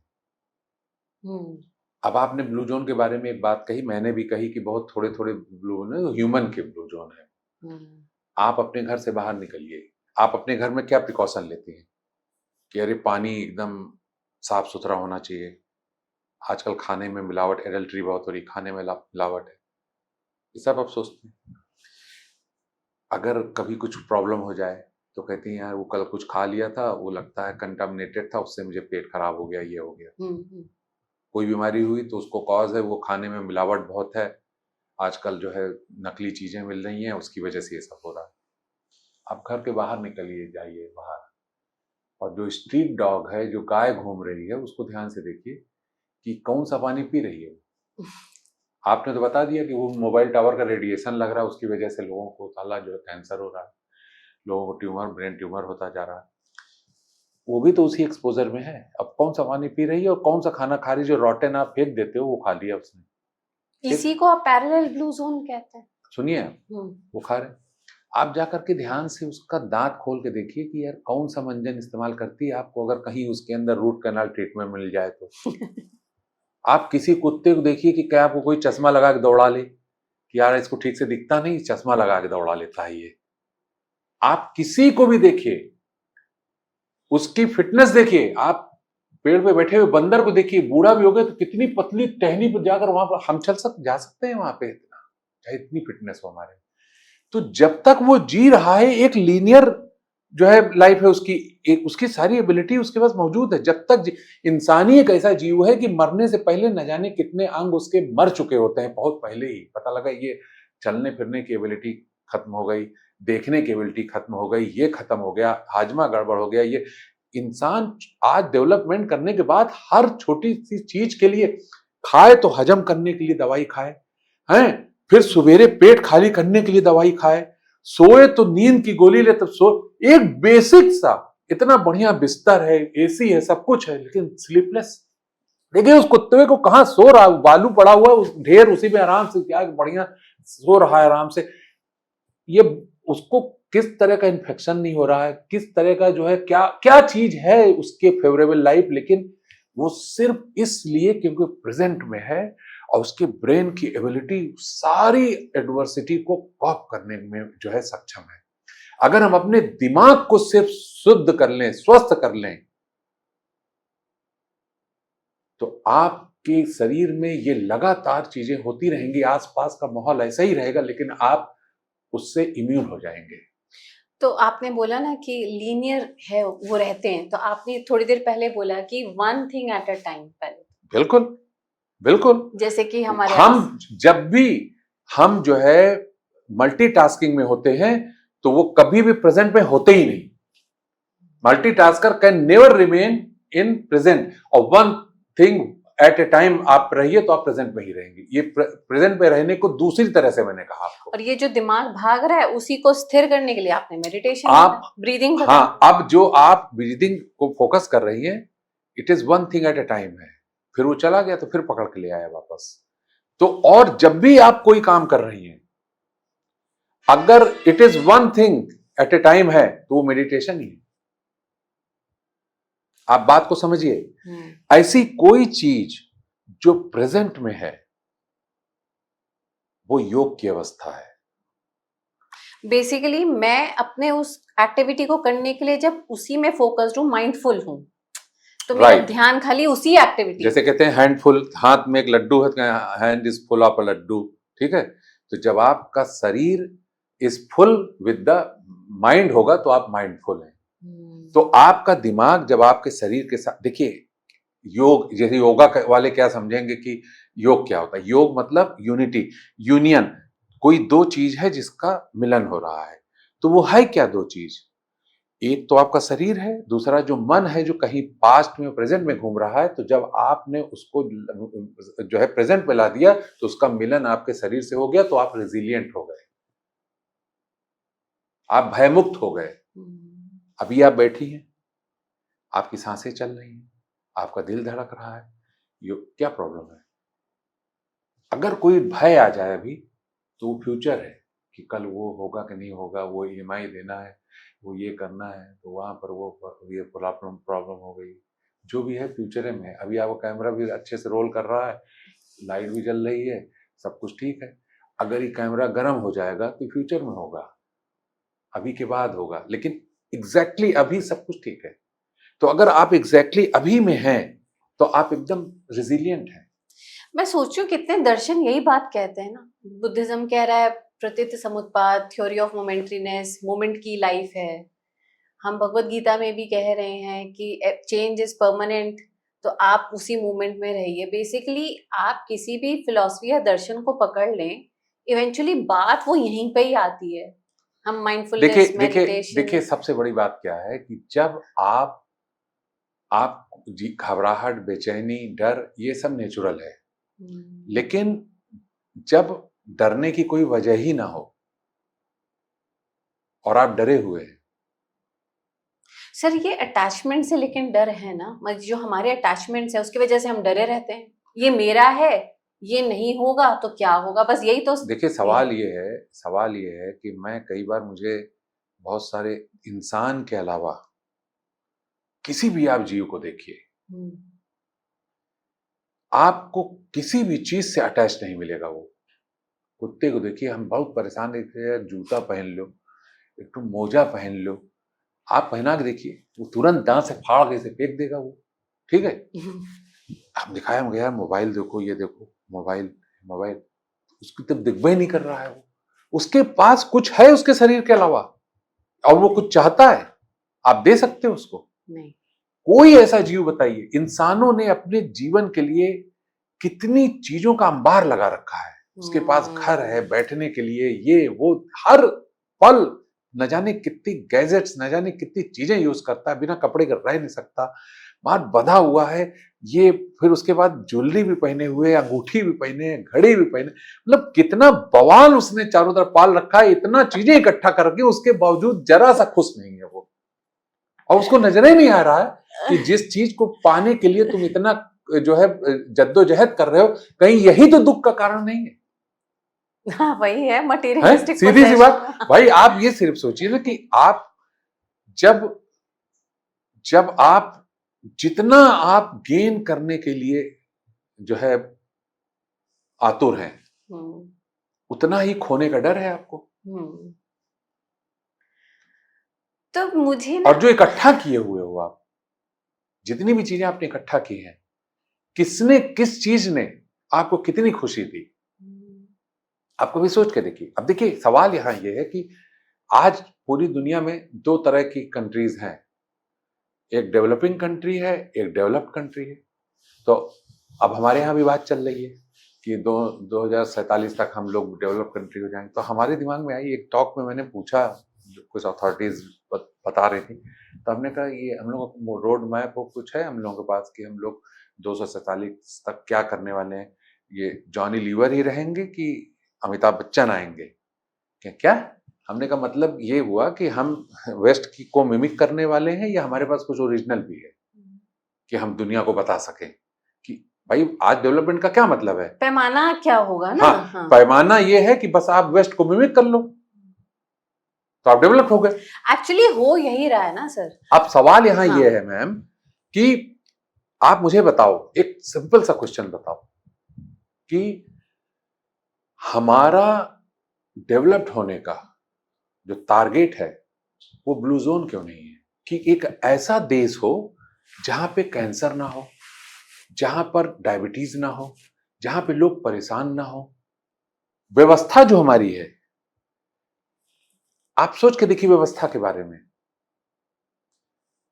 आप आज जो है किसी भी व्यक्ति से मिलिए, उसको किसी भी डिपार्टमेंट में काम हो, पुलिस विभाग तो छोड़ दीजिए, तो वो जो है ढूंढने लगता है कि कोई जान पहचान मिल जाए यार, उसमें उस डिपार्टमेंट में, एजुकेशन डिपार्टमेंट में, उसमें कोई जान पहचान है क्या, कोई काम था यार।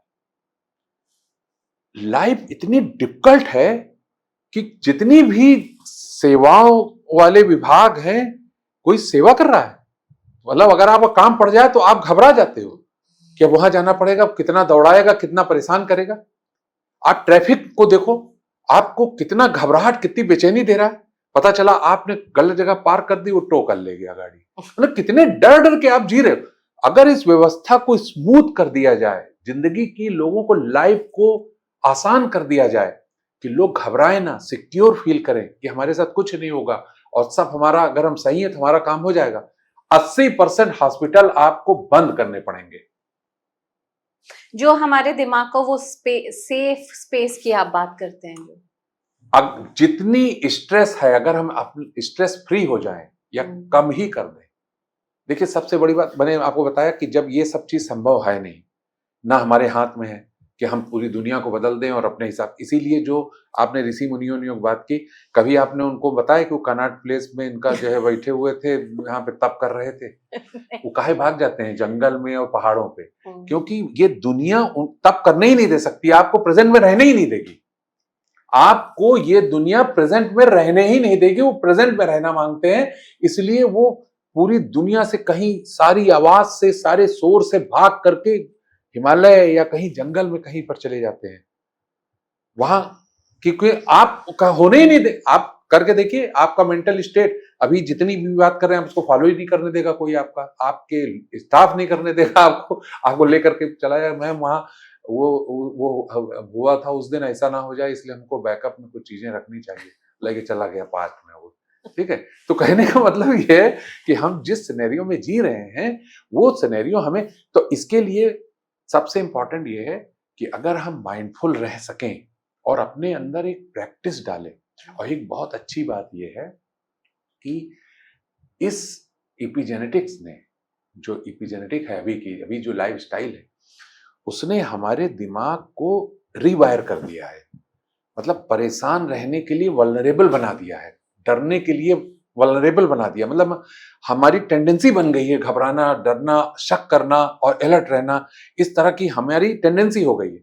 लेकिन अगर हम अपने आप इस चीज को समझ जाएं और अपने जो है अंदर बदलाव लाएं माइंडफुल होने की, जैसे इस मेडिटेशन का ही अगर हम रोज प्रैक्टिस करें रेगुलर, ये नहीं कि एक दिन किया फिर ढेर सारा 2 घंटा बैठ गए करा और लेकिन 1 महीने नहीं किया, ऐसा नहीं। कितना करना ठीक। अगर आप सिर्फ जो है आधे घंटे, अगर आधे घंटे रोज रेगुलर मेडिटेशन करती हैं तो 8 हफ्ते के अंदर, 8 हफ्ते के अंदर आपका ब्रेन बदल जाएगा। 8 हफ्ते काफी है। उसके बाद आप कंटिन्यू रखिए तो मेंटेन रहेगा।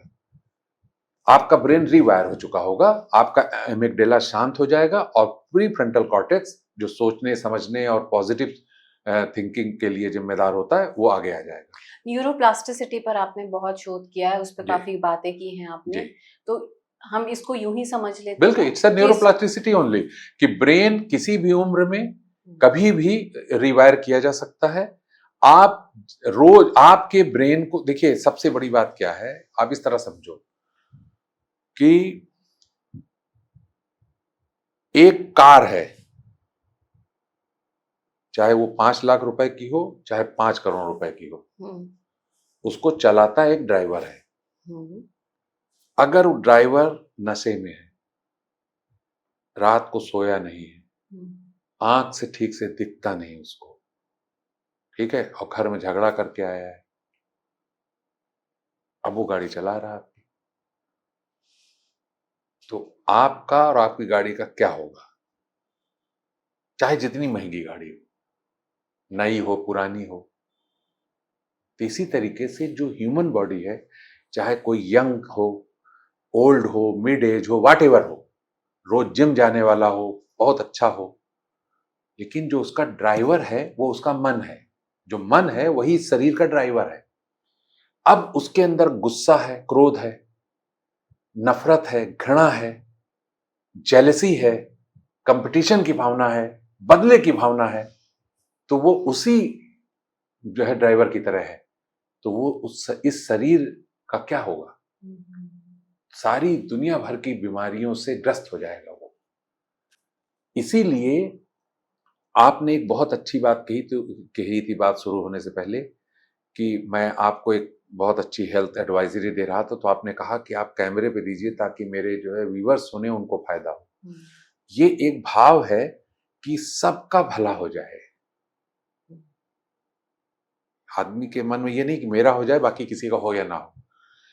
ये जो भाव है, ये ऐसा भाव है जो आपको रिजिलियंट बना सकता है। जो सब है ना, सबका, ये बहुत ही रहस्यमयी है, और ये बहुत ही आसान नहीं समझ पाना इसको सबके लिए। सबका क्या मतलब होता है? जब आपके मन में ये भाव आए कि सबका अच्छा हो जाए, तो सब में वो भी आते हैं जो आपके एनिमी है। सब शब्द को समझिए कितना वास्ट है वो। उसमें वो भी आते हैं जिन्होंने आपका बुरा किया हुआ है, जिन्होंने आपके बारे में बुरा सोचा, बुरा किया और बुरा कर सकते हैं, जिन्होंने आपको दुख दिया। अगर आप इस मेंटल स्टेट पे आ जाएं कि उनका भी अच्छा हो जाए, उनका भी सब कुछ अच्छा हो जाए, उनका भी भगवान कभी बुरा ना हो, आपके अंदर ये भाव आ जाए, आप समझ लीजिए कि आपको कोई दुनिया की कोई बीमारी लग ही नहीं सकती, क्योंकि जो वो मन है एकदम स्टरलाइज हो जाएगा। उसके अंदर इस तरह की सारे रोग खत्म हो जाएंगे। ना बदले की भावना है, ना किसी से नफरत है, ना किसी से कंपटीशन है, ना किसी से जो है जलन है, ना किसी तरह का कोई प्रॉब्लम है, ना कोई लालच है। आपको दुनिया की कोई बीमारी नहीं हो सकती। आप यहीं बैठे बैठे ब्लू जोन में हैं। ठीक बात है, बिल्कुल। तो सर हमें ये बताइए कि जैसे मेडिटेशन एक बहुत बड़ा हैक है, जो हम सब करें आधा घंटा तो लाइफ ही चेंज हो जाएगी। कोई 5 बातें और जिसे हम अपने जीवन में उतारें ताकि देखिए, हम एआई के मास्टर हो जाएं, हम इस सो कॉल्ड डेवलप्ड और टेक्नोलॉजी ड्रिवन वर्ल्ड में भी अपने को ना खोएं। देखिए, सबसे जो बड़ी बात थी वो आपने कर दी, लेकिन जो बहुत जो है 5 बातें लिस्ट करने की हैं, तो मैं आपको बताऊं। सबसे पहले क्या है कि हमें अपने, दिक्कत ये है कि हम जितना मोबाइल के बारे में अपने जानते हैं, उसका 10वां हिस्सा भी अपने शरीर के बारे में नहीं जानते कि कैसे रन करती है। ठीक है, तो हमारी एजुकेशन जो है बिगनिंग से ऐसी होनी चाहिए कि सबसे पहले वो समझे कि ये शरीर कैसे काम करता है, क्या डूज है, क्या डोंट्स है बच्चे को। तो आज के आने वाली जो 20 साल बाद पूरी दुनिया बदली हुई होगी, क्यों वही बच्चा जो है यंग होने के बाद पूरी दुनिया को बदल देगा। अपने घर के लोगों को रोक देगा, अरे मम्मी ये नहीं बनाओ, ये नहीं खाना चाहिए, इस तरह नहीं खाना चाहिए, ऐसे नहीं खाना चाहिए, इतने बजे नहीं खाना चाहिए। आपको मैं जैसे टिप्स की तो पहले मैं बताता हूँ भोजन के बारे में। सबसे पहले खाने का तरीका ये है, हम मोटा मोटी 3 चीज खाते हैं, कार्बोहाइड्रेट, प्रोटीन और फैट, और बाकी जो विटामिन वगैरह वेजिटेबल्स वगैरह से मिलती है वो रहती है। तो वो फूड नहीं है, वो एक सपोर्टिव होती हैं, लेकिन फूड जो है जो शरीर की, ये 3 चीज है। तो सबसे पहले हमें ये समझना चाहिए कि हमको भोजन करना कैसे चाहिए। खाने में क्या खाया इससे जरूरी ये है कि सीक्वेंस क्या था खाने का। ओके। सबसे पहले आपको बहुत ही अच्छे फाइब्रस और डिफरेंट कलर्स के, कम से कम 3 कलर हो, क्योंकि different colours of vegetable represent different vitamins and micronutrients. तो कम से कम 3 कलर की वेजिटेबल्स होनी चाहिए, जिसको आपको ढेर सारा पहले उसको खाना चाहिए, खाना खाने से, कुछ भी खाने से पहले। ठीक है, नाम देने से कुछ नहीं होता कि मैं नाश्ता कर रही हूँ, कि मैं लंच कर रही हूँ, डिनर कर, इट्स ऑल खाना। ठीक है। राइट। हाँ। हाँ, हमारे यहाँ लोग कहीं जाते हैं गेस्ट की तरफ, दुनिया भर का चीज खिला देते हैं स्टार्टर के नाम पे, कहते हैं सर मेन कोर्स तो लिए नहीं। हमका भाई साहब यहाँ स्टार्टर के लिए और मेन कोर्स के लिए 2 रूम नहीं है।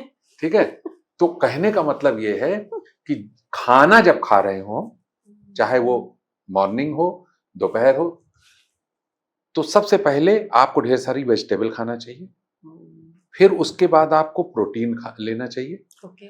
फिर उसके बाद तीसरे नंबर पर जो है, प्रोटीन के बाद ये फैट आ गया, फैट जो है, फिर उसके बाद आप कार्बोहाइड्रेट लीजिए। तो थाली में तो सब इकट्ठा ही होता है, आता है ना, तो दाल आप, चावल रोटी हाँ तो सलाद। हाँ, पहले आप सलाद खाइए, हाँ। पहले आप सलाद खाइए। ला दिया है तो गन थोड़ा रखी हुई कि सारा एक साथ मिला के खाना है। ठीक है, सबसे पहले आप ढेर सारी वेजिटेबल खाइए। ठीक है। ठीक है, वेजिटेबल क्या होती है, जब आप खाते हैं उसमें ढेर सारा, पहली बात तो उससे बहुत अच्छी विटामिन्स मिल जाती, नेचुरल होती, बॉडी की जरूरत होती लिया, नहीं लिया तो ड्रेन हो गया, और अदरवाइज वो जा करके आपके इंटेस्टाइन में एक कोटिंग बना देती है पूरी फाइबर की, मैश की तरह। हाँ, मेस जैसी हो जाती है। फिर उसके बाद जब आपके शरीर में कार्बोहाइड्रेट पहुंचता है, ग्लूकोज वाली चीज, तो वो स्पाइक नहीं होता ब्लड में, क्योंकि बहुत धीरे धीरे जैसे जैसे इस्तेमाल हो रहा है उसी तरह धीरे धीरे वो पहुंच रहा है, इकट्ठा नहीं पहुंच सकता वो एक बैरियर लगा हुआ है। तो आपको कभी भी डायबिटीज नहीं होगी। तो सबसे पहले आपके ब्लड में जब स्पाइक नहीं होगा तो आप बहुत सी बेसिक बीमारियों से बचे रहेंगे। खाने का सबसे पहले ये तरीका है, नंबर 1। दूसरी बात, आपको, जैसे आपने सुना होगा, अपने बहुत से लोगों ने सुना होगा, सुन के थक गए होंगे कि सूर्यास्त के बाद भोजन नहीं करना चाहिए, लेकिन ये नहीं बताते कि काहे नहीं करना चाहिए, क्या है रीजन, शायद उनको खुद ही नहीं पता। एक्चुअली क्या है, जैसे मान लीजिए आपने सूर्यास्त होने से पहले भोजन कर लिया, अपना लास्ट मील ले लिया, तो इसकी प्राइमरी, सेकेंडरी, फाइनल डाइजेशन रात में 9-10 बजे तक हम खत्म हो जाएगी। जो मशीन है सब अपना काम खत्म हो गया, तब आप सोने जाएंगे तो पूरी शरीर आपकी आराम से सो रही होगी। नहीं पता लगा 12 बजे खाए तो सो रहे हैं, शरीर में काम चल रहा है जो आपने मटेरियल डाल दिया है। ठीक है, तो आप पूरी तरह नहीं सो रहे हैं, आपकी शरीर जो एक कंप्लीट स्लीप चाहिए वो आपको नहीं मिल पाएगी, क्योंकि शरीर में तो सारी बायोलॉजिकल एक्टिविटीज चल रही। अब आपकी एक कार है, 35 लीटर की टंकी है, आपने उसके अंदर जो है 20 लीटर पेट्रोल डलवा दिया। अब जो है आप बाहर निकले, 10 किलोमीटर, 20 किलोमीटर, 50 किलोमीटर, 100 किलोमीटर चले होंगे, अब पेट्रोल टंकी दिखी तो आपको भूख लग जाती है क्या आपकी गाड़ी को? आप देखती है ना कि जो है अभी आधी टंकी से ज्यादा तो भरी हुई है इसमें। ठीक है, तो जो भोजन है ये फ्यूल है।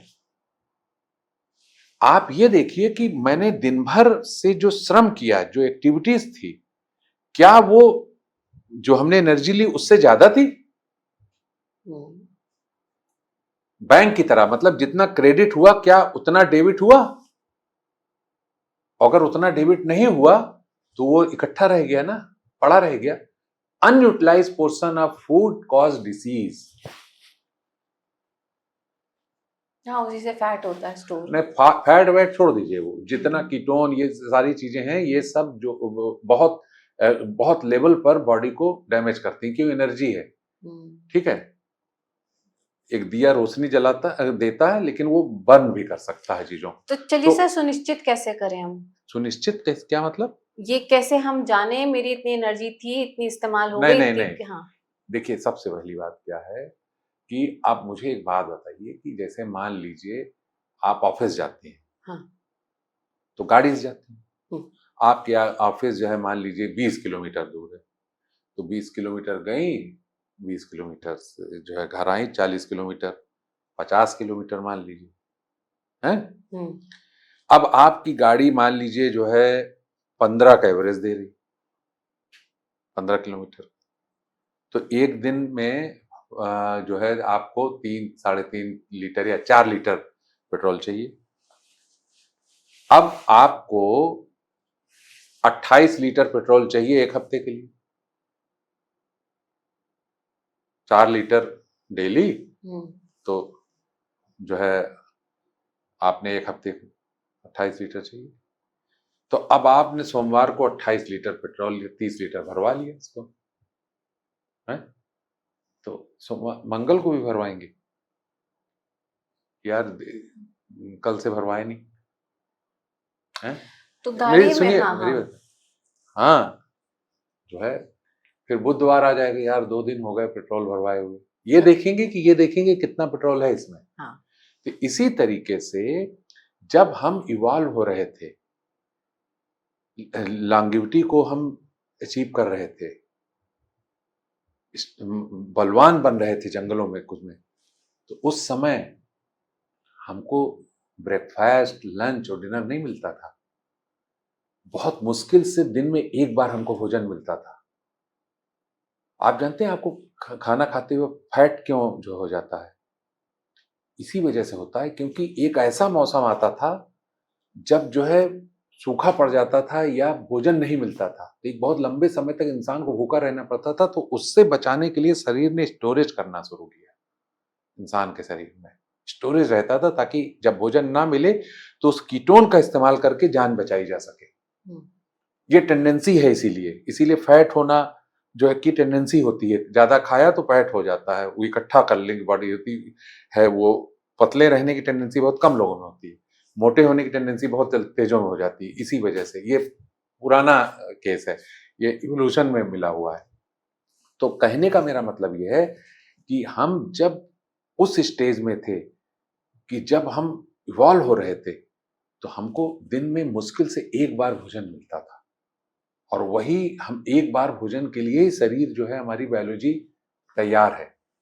आज की तारीख में शरीर की सारी बायोलॉजिकल एक्टिविटी तो खाने को फूड मैनेजमेंट में लगी रहती है, क्योंकि खाया, फिर ब्रेकफास्ट, फिर लंच, फिर ब्रंच, फिर what you would like to prefer, है। तो अब पता चला वहां भी ले वो ये नहीं सोचता कि जो है वो भोजन जो है कर चुका है, तो अब खाने की क्या जरूरत है। अब जैसे मान लीजिए मैं गाड़ी लेके आऊं, तो आप कहें कि ये 5 लीटर पेट्रोल ले लीजिए, हम कहा मैडम वो टंकी फुल है, अरे बगल में रख लीजिएगा, डिक्की में रख लीजिए। तो यही सब डिक्की पिक्की में ये सब इतना पेट्रोल क्यों रखा हुआ, इसीलिए रखा है ना, इसी आदत की वजह से कि अब भाई कोई आ जाए, ठीक है, तो आप उसको अगर मान लीजिए ये खाइए, आप ले नहीं रहे, आप कुछ लीजिए, अरे भाई मान लो उसकी भूख ना हो, खाना खा के आया है, तो आप उसमें विश्वास काहे नहीं कर रहे हैं। अच्छा, अगर भूख है तो आप अपनी अपनी भावनाओं को जो है को एक्सप्रेस करने के लिए फूड का इस्तेमाल क्यों करते हैं, ये बताइए मुझको, कि आप अपना प्रेम दिखाने के लिए, रेस्पेक्ट दिखाने के लिए फूड का इस्तेमाल क्यों करते हैं। अब आपके सवाल पे आते हैं, कई बार पूछ चुकी कि अगर भूख लग जाए तो, अगर सचमुच भूख लग जाए तो तुरंत खा लीजिए कुछ भी। आप अगर स्वस्थ हैं तो आपको जो है फर्जी भूख लगेगी ही नहीं। हाँ, जैसे सुनिए मेरी गाड़ी में बात, वो सुई है ना, बता रही है पेट्रोल खत्म है या है, तो बॉडी में मैं कौन आपको पता बताऊं, है? अगर आप हेल्दी हैं तो आपको जब एनर्जी की जरूरत नहीं है, आपको भूख लगेगी ही नहीं, आपको खिलाएगा ही नहीं। पहली बात देखिए, ऐसा होता है कि हमको जितने भी लोगों को रात में भूख लगती है, वो सिर्फ जो है तनाव की वजह से लगती है, स्ट्रेस की वजह से लगती है, ओवर थिंकिंग की वजह से लगती है। जब हम स्ट्रेस्ड होते हैं तो हमारे ब्रेन में जो है ग्लाइकोजन, हमारे शरीर के अंदर जो ग्लाइकोजन होता है एक रिजर्व ग्लूकोज होता है, उसकी कमी हो जाती है। तब हमें क्रीविंग होती है फास्ट फूड ये सब चीज करने के लिए। जोमेटो का रोल वहीं से शुरू होता है कि आपको लगा कि कुछ खा लें और इस तरह का चीज खाने का मन करता है आपको। तो रात में बच्चे जो है फोन करके स्विगी और ये सब जगह मंगा करके जो खा रहे हैं, तो इस वो भूखे नहीं है, वो स्ट्रेस्ड हैं। उनके दिमाग में ग्लाइकोजन की कमी होने की वजह से उसको वो उनकी मजबूरी। तो जब ग्लाइकोजन रिजर्व ग्लूकोज होता है तो शरीर उस ग्लूकोज को वापस चाहता है, तो इसके लिए आपको क्रीविंग होती है कि इस तरह की चीजें खा लें आप। तो वो फैट क्यों नहीं इस्तेमाल कर रही बॉडी जो रिजर्व में पड़ी है स्ट्रेस में? उसकी प्रायोरिटी नहीं है। जब जो है वो तब करती है जब सचमुच भूख लगी हुई हो, तब उसका इस्तेमाल करती है। उसका उसका प्रायोरिटी होती है उसकी कि वो जो है उसकी प्रायोरिटी क्या है, उसको भूख लगी ही नहीं है ना। आप भूख का मतलब समझिए कि एनर्जी लॉस है। एनर्जी लॉस थोड़ा हुआ है, ग्लाइकोजन का कमी होना एनर्जी लॉस नहीं है। अच्छा, ठीक है। अब आप खाना खा लिए हैं, चाहे उसके बाद भी आपको जो है तनाव हो रहा है, तो आपने कहा ये आप लेंगे, ये बहुत फेमस है यहाँ का, हाँ लाओ लाओ। अब देखिए, अब जैसे हमारे यहाँ कहा जाता है कि खाने की प्लेट में finish what you have in your plate. वो अच्छा नहीं मानते कि वो खाना छोड़ दिया, खाने में कहते हैं खाना वेस्ट नहीं। क्योंकि इंसान स्वभाव से बहुत ही स्वार्थी है। वो ये सोचता है जो हम खा लिए वही इस्तेमाल हुआ, और कोई दूसरा खा ले तो वेस्ट हो गया। खाना कभी वेस्ट हो ही नहीं सकता। आप नाली में फेंक दीजिए, कूड़े कचरे में फेंक दीजिए, कोई ना कोई जीव खा लेगा उसको। कीड़े मकोड़े कहीं ना कहीं वो इस्तेमाल हो ही जाना है। ठीक है। आप ये सोचिए कि जब आप खाना खा रहे हैं, खाना खाते वक्त थोड़ा सा पोर्शन आपको छोड़ देना चाहिए प्लेट में। पूरा फिनिश नहीं करना चाहिए। एकदम साफ कर दिया कि आदमी कंफ्यूज हो जाए कि ये धुला हुआ रखा है कि इसको धुलना है बर्तन। क्या होता है कि जब आप खाना खा रहे होते हैं और पूरी प्लेट खाली कर दी, बर्तन साफ कर दी, तो आपके ब्रेन को ये नहीं पता चल पाता कि ईटिंग स्पैन पूरा हुआ कि नहीं। अब आप खाना खा रहे हैं और आपने थोड़ा सा पोर्शन छोड़ दिया और उठ गए, तो ब्रेन को यह मैसेज मिल गया कि ईटिंग स्पैन इज ओवर। तो फट से उसने शट डाउन कर दिया ईटिंग वाली एक्टिविटी को और फिर उसके प्रोसेसिंग में लग गया वो। ठीक है। क्योंकि उसको पता चल गया कि ईटिंग स्पैन खत्म हो गया है, अदरवाइज ये खा रहा होता, छोड़ क्यों देता। और छोड़ा नहीं तो वो खोला हुआ है। तो थोड़ी देर बाद आपको लोगों ने कहा आपने ये तो लिया ही नहीं मैडम, तो आपने ले लिया। और आप छोड़ के देखिए, खाना खाते वक्त छोड़ दीजिए, उसके बाद आपको कोई कुछ भी देगा, आपको खिलाएगा नहीं कि नहीं नहीं मैं खा चुका हूं, नहीं खा सकती, मैं नहीं खा सकती, मैंने खाया हुआ है। आपको दोबारा जो ये मंचिंग करने की आदत ही खत्म हो जाएगी। और जो आप अभी कह रहे हैं, आपने ऑटोफेगी पे भी बहुत शोध हाँ, किया तो है। सुनिए हाँ, बहुत अच्छी बात, बहुत अच्छा याद दिलाया, वो भटक गया था। अब मैंने आपको बताया था कि रात में 10 बजे तक प्राइमरी, सेकेंडरी और फाइनल डाइजेशन कंप्लीट हो जाएगा, फिर आप सो जाएंगे अच्छी सी नींद में। ये एक कंडीशन है सेलुलर एक्टिविटी की। रात में करीब 2 बजे से सुबह 6 बजे तक आपके शरीर में एक सेलुलर एक्टिविटी शुरू होती है जिसका नाम आपने लिया ऑटोफेजी। इसके तहत करीब 60 ग्राम प्रोटीन बॉडी इकट्ठा करती है। तो कहां से इकट्ठा करे? तो वो जितने भी सेल्स हैं जो ठीक से काम नहीं कर रहे हैं, जो कोई ठीक से काम नहीं कर रहा है, कोई मैलिग्नेंट सेल है, कोई कैंसर का सेल है, या पैंक्रियाज का बीटा सेल है जो अपना काम नहीं कर रहा है इंसुलिन प्रोड्यूस करने के लिए, इस तरह की जितने भी शरीर में टूटे फूटे या कमजोर या सुस्त सेल हैं, उसको वो डिसमेंटल कर देता है, उससे प्रोटीन निकाल लेता है और स्टेम सेल से नए सेल्स वहां पर भेज देता है। ठीक है। अच्छा। हाँ, नए सेल्स से रिप्लेस कर देता है उसको। ये एक्टिविटी होती है पूरी।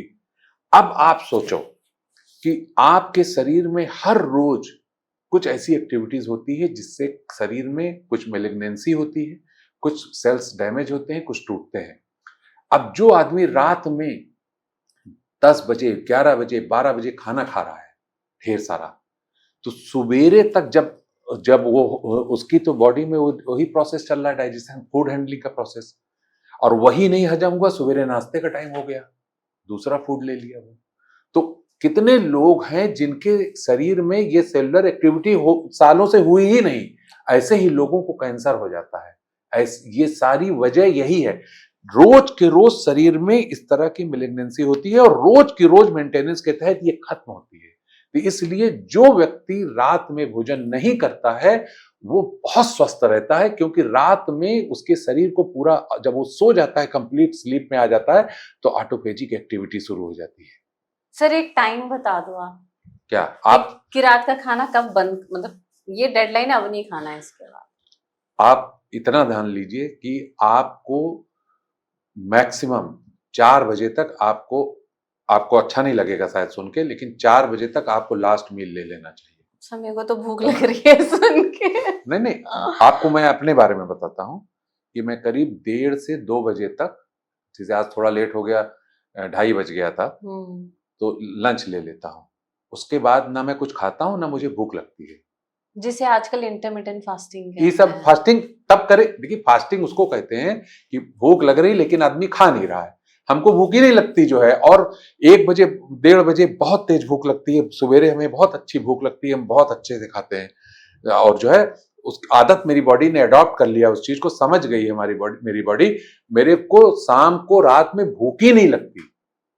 तो मतलब आइडियली आप 4 बजे के बाद ना ही लें खाना। अगर 4 बजे के बाद आप नहीं खाते, आप करके देखिए सिर्फ 1 महीने में। पहली बात तो हम किसी को एडवाइस नहीं करते कि जाओ जा करके ब्लड टेस्ट कराओ, ये कराओ वो कराओ फालतू में और घबराए रहो। लेकिन आपको मैं सिर्फ ये कहूंगा कि आपको जो छोटी सी बातें अभी मैंने 2 चीजें बताई, आप ऑटोफेजी के बारे में, फूड हैबिट के बारे में, इसको करके देखिए। 1-2 महीने के बाद आप जाके अपना जो पैकेज वाला ब्लड टेस्ट है जो आप अभी बता रही थी, करा के देखिए।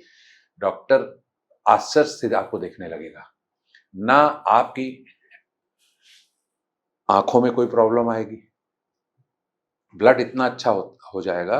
देखिए आंखें क्यों वीक हो जाती है, हमारे शरीर में 2 एक्टिविटीज होती है, एक ब्रॉड एक्टिविटी होती है, एक होती है इंट्रिकेट एक्टिविटी। तो आपने अपने शरीर में वेजल्स भी देखे होंगे, जो नसें होती हैं वो 2 तरह की होती हैं, एक बहुत पतली होती है और एक मोटी होती है जो दिखती है। तो जो ये पतली नसें हैं, जैसे आंख जब लाल हो जाती है, देखिए एक जाल सा दिखने लगता है आंखों में नसों का, ये जो पतली नसें हैं ये आपकी बारीक चीजों को जो है गवर्न करती है। जैसे जो आदमी उम्र के साथ से हाथ कांपने लगते हैं लोगों को, वो जो पतली नसें हैं उसमें ब्लड का सर्कुलेशन कम हो गया है, क्योंकि वैक्सी हो गया है ब्लड। तो फिर जैसे किसी की आंखें कमजोर है तो ठीक होने लग जाएंगी एकदम से। ब्लड अगर आपका अच्छा है और ब्लड फ्लो हो रहा है तो एकदम रिवर्स हो जाएंगे, आंखें ठीक हो जाएंगी, चश्मा हट जाएगा। अच्छा, हाँ, आप ये करके देखो, रात भर में जितना कूड़ा कबाड़ है वो सवेरे तक वो बॉडी मेंटेनेंस तहत वो ठीक कर देगी और आपकी सारी चीजें रिवर्स हो जाएंगी। अगर बॉडी में कुछ भी किसी को कैंसर, डायबिटीज, बीपी, कोई भी क्रॉनिक एलिमेंट हो वो भी ठीक हो जाएगा फिर तो। मैं ये देखिए होता क्या है, कुछ रिस्ट्रिक्शंस होती हैं, बहुत सी चीजें हम ऐसे ऑन रिकॉर्ड कह नहीं सकते, लेकिन आप ये जान लीजिए, मेरा पर्सनल ये मानना है, मैं कोई किसी को क्लिनिकल एडवाइस नहीं करता और लीगली मैं कर भी नहीं सकता, लेकिन मैं आपको एक छोटी सी बात बताता हूं कि मेरे को घृणा होती है कि आप जाइए एक एमआरआई मशीन देखिए, क्या कमाल की मशीन लगती है कि बॉडी कलर पूरा एकदम कलरफुल, आप सब कुछ जो है शरीर के अंदर क्या क्या है देख लेते हो बिना चीर फाड़ किए। कितनी बेहतरीन, जो ब्रेन, जो दिमाग इतनी बेहतरीन मशीन बना सकता है। क्या क्या मशीनें बनाई गई हैं, किसने बनाई? ह्यूमन ब्रेन ने। वो इतनी छोटी सी बात क्यों नहीं बता पाता कि फूड हैबिट ये बदल दो, रहन सहन ये बदल दो, सोचने का तरीका बदल दो, पूरी संसार से कैंसर जैसे चीजों का नामो निशान मिट जाएगा। जब जिस चीज को प्रिवेंट किया जा सकता है उसके ट्रीटमेंट के लिए काट छांट के लिए कहे इतना दिमाग लगाए पड़े हो भैया, हैं? आप जानते हैं जब कीमोथेरेपी होती है क्या होता है, आप जो है अफेक्टेड सेल्स को बर्न करते हो, न जाने कितने हेल्दी सेल्स। अब आप खुद सोचो, देखिए आपकी छत से पानी टपक रहा है, आप ऊपर दिख भी नहीं कर रहे हो, छत से पानी टपक रहा है, तो आपको देंगे ये लो बकेट रखो और इसमें पानी आएगा, इससे जो है तुम्हारी जमीन जो है सूखी रहेगी, और एक बकेट और ले लो, जब ये भर जाए तो ई वाले लगा करके इसको फेंकाना। ई में लगा दिया उसको पूरी जिंदगी, दवाई खाता रहे और ये कर, अरे उसको जाके अगर रिपेयर कर दो तो इसके इलाज ना भी करो तो साला सूख जाएगा थोड़ी देर बाद, अगर छत फर्श भीगी है तो। राइट। उसको रिपेयर ही नहीं कर रहे हो कि सोर्स को खत्म ही नहीं कर रहे। आपके शरीर में कैंसर अगर हुआ है तो किसी कारण से हुआ है ना। आप अगर उसको बंद कर दोगे तो वो कारण तो खत्म हुआ नहीं, फिर एक समय के बाद फिर वो हो जाएगा, क्योंकि तो सोर्स तो खत्म नहीं किया ना, कारण तो खत्म नहीं किया।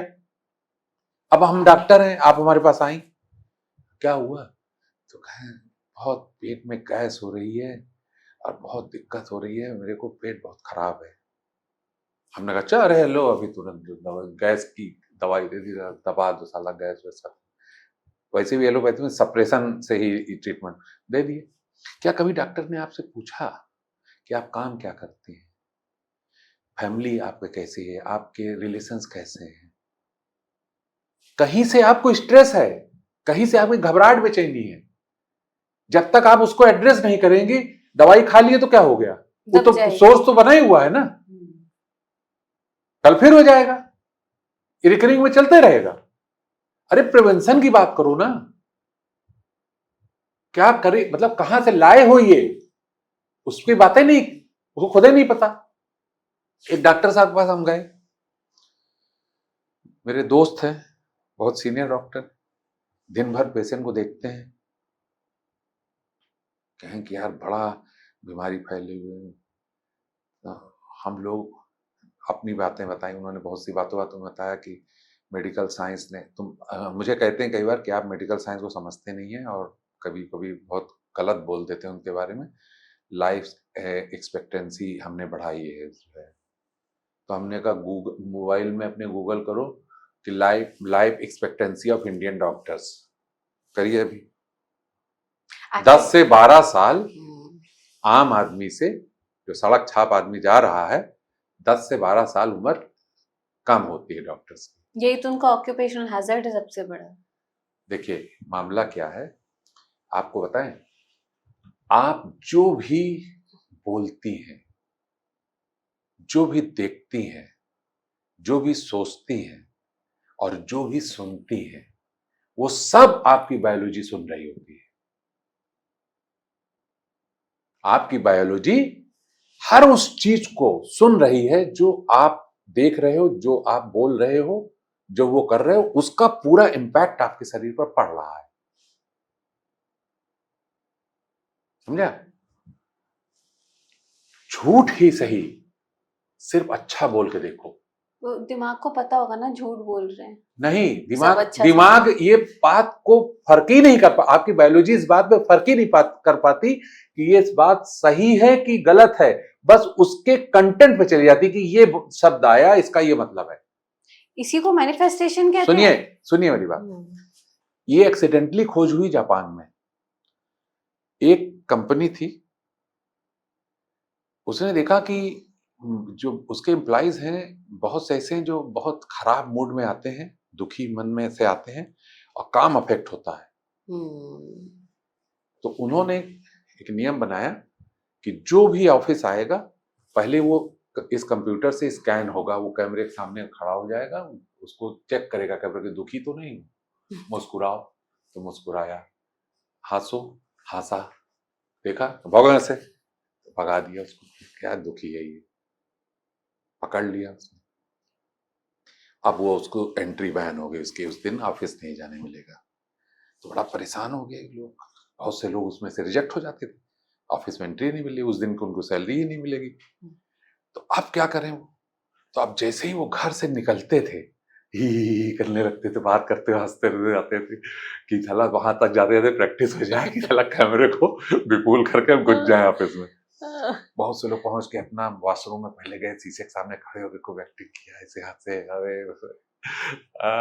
वेरी हैप्पी, वेरी गुड, क्या यार क्या हो रहा, मैं कैमरे के सामने हंसे, कैमरे ने कहा ठीक है जाओ अंदर, बड़ा खुश हो रही यार, बुला दिया उसको, कुल्लू बुला दिया। वो सोचा कि हमने विपुल कर दिया, कैमरे ने कंप्यूटर ने पास करना शुरू कर दिया।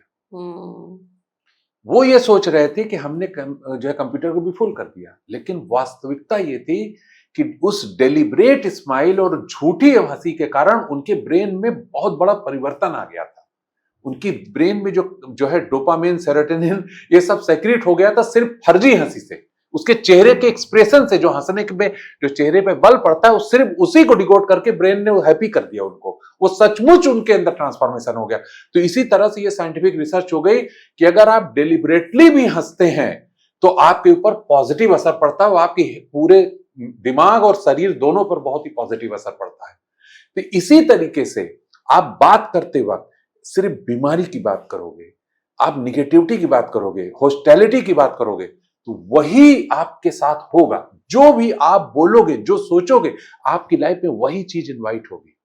सबकॉन्शियस में जाती होंगी, कहते तो यही आजकल कॉन्शियस से जो सबकॉन्शियस। आप जो है बोलोगे, वो आपकी बायोलॉजी भी सुन रही। जिसे आपको किसी को भी आप बुरा बोल रहे हो, बुरा सोच रहे हो, आपकी बायोलॉजी, जिसे इस तरह आप सोचो कि एक लड़के का एक्सीडेंट हो गया, पैर में चोट लगी, देखा दूसरे स्टूडेंट्स, इसको क्या हुआ है, तो कहे वो बाइक से एक्सीडेंट हो गया, इसके पैर में चोट लग गई, खून निकल रहा है पैर में, लंगड़ाते हुए चला आ रहा है।